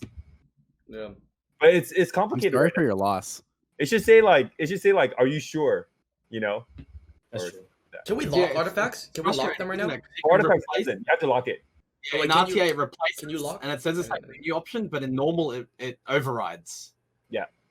And it uses like the same sort of size text box. So if you're changing artifacts in RTA, you get comfortable with it. And if you just without thinking and do it in the normal view, it deletes the artifact. Just delete it. Yeah. He just you're like, are you sure? Yes, because it's kind of the same size text box as well. So you just go, I naturally just click yes, sure, that's fine. Thinking it's going to go into your inventory, but it gets rid of it. So what you're saying is they should introduce the Summoner's War trash can recycling bin, and then after that you can go in there and make sure that everything that you have in there is solid, and then you can delete your trash bin. Right? Is that what you're saying for runes and artifacts? Nice. All right, five-head idea. I don't know why they didn't think about it sooner. Actually, Brian. I mean, but honestly, I don't know what kind of like they would need in the background, but that would be kind of cool, like a 24-hour like trash can. You know what I mean? Like a double check, but. You see a ragdoll in a trash bin, you're like, do not delete. Oh, I got a ragdoll. Nice. That actually reminds me of something that happened in Epic 7. Some dude summoned an RB into his storage box and accidentally sold it when he was transmitting units, and then he sent a support ticket to Smilegate asking if they could return it, and they said it was too late. Like he already got rid of it; it was gone forever. So to keep in mind, the pity for the 5-star Mystic, the 5-star ML unit on Mystic, the light and dark units, is like $800, I think. Which is not that bad when you think about it, like comparing to Summoner's War. But like, can you imagine? That's the cost of a 4-star Carl in LDs, I'm talking about Epic bro. 7. Can you imagine just deleting $800 like that, just gone? Oh, well, I'm kind of lost. He sold the unit by accident basically, and it was just he sent a support ticket into Smilegate, and they said they couldn't help him. Oh, unless he pays 800, or what do you mean? No, there's a pity on summons there. So like, if you spend if you summon a certain amount of times, you're guaranteed to get something. Oh. Yeah, imagine so that. Just threw away $800 like that. They're like, hey, I know you got $800 more, so we'll spend it again and get RB again. That's what they're trying to say. Okay, good topics. Any last things you guys wanted to say? Actually, I was curious, Thompson, what devices do you use? Like what products do you use? Apple or Android? Like a TV to stream, dude. Yeah, Android. Seen how big that thing is? Android? Okay. Cool. Use that TV to stream? No, the thing you stream on, that thing is huge. Is it a tablet? Oh yeah, that one. That one was from Paris. Yeah. Yeah. They gave you a tablet, right? They gave you it was like one of the newest tablets too, right? That were like not even like on the market yet, kind of thing. Yeah. How do you know? Yeah. Yeah, that was nuts. How do I know I was there with you, bro? I forgot that you were there, bro. Like they're like me and YD and all of us. We're standing there and they're like, oh yeah, here's the tablets you'll be using to play, and then we're standing like, hey, what about us? You know, like do we get tablets as well? No, We didn't get anything, bro. Like the exact model and stuff. Never mind. Like, I didn't mean. No, it was like the newest model, and it was like wasn't even released yet, or just about to be released on the market, and they got you guys nice ones. It was sick. Yeah, it was real sick. That's cool of them. Is it engraved on the back? Does it look really? I think it is, right? It said right. It says CEO, right? I mean, it says Thompson, right? Oh, baby, nice. Look at that. It's not engraved. Oh, it's just a sticker. Like a sticker, right? It's a sticker. Okay. I remember they had it. I think it was an America's Cup. Didn't someone win like a really nice engraved? No, that was in Worlds, but for the year before. They gave him an iPad with the engraving in the back. There was one where they were giving out Amazon Fire tablets too, with like an etched background, and it was really nice. It was really nice. Like I can't remember where it was though. Bro, I'll tell you what I got from someone. Like Dreams Joseph and Tiger got it for that. Look at this man just keeping his cool shit in a drawer where nobody can see it. Right here, dude. This is the only thing I got, dude. This was from Mobile Masters, dude. Yeah, back in the day. I got this Kindle, not this Kindle, this Fire tablet, Amazon Fire tablet, bro. I got this. I was like, Fire tablet, damn, dude. I was like, this thing is like sick, dude. And I looked it up, and it's like fucking $5 or some shit, man. I was like, fucking, bro. Like, holy, like you can carry me anything, bro. Any of your goddamn Amazon models. This thing like $10 or something, bro. I was like, all right, cool though. Thanks. Like, Brian, is that what you guys played on stage?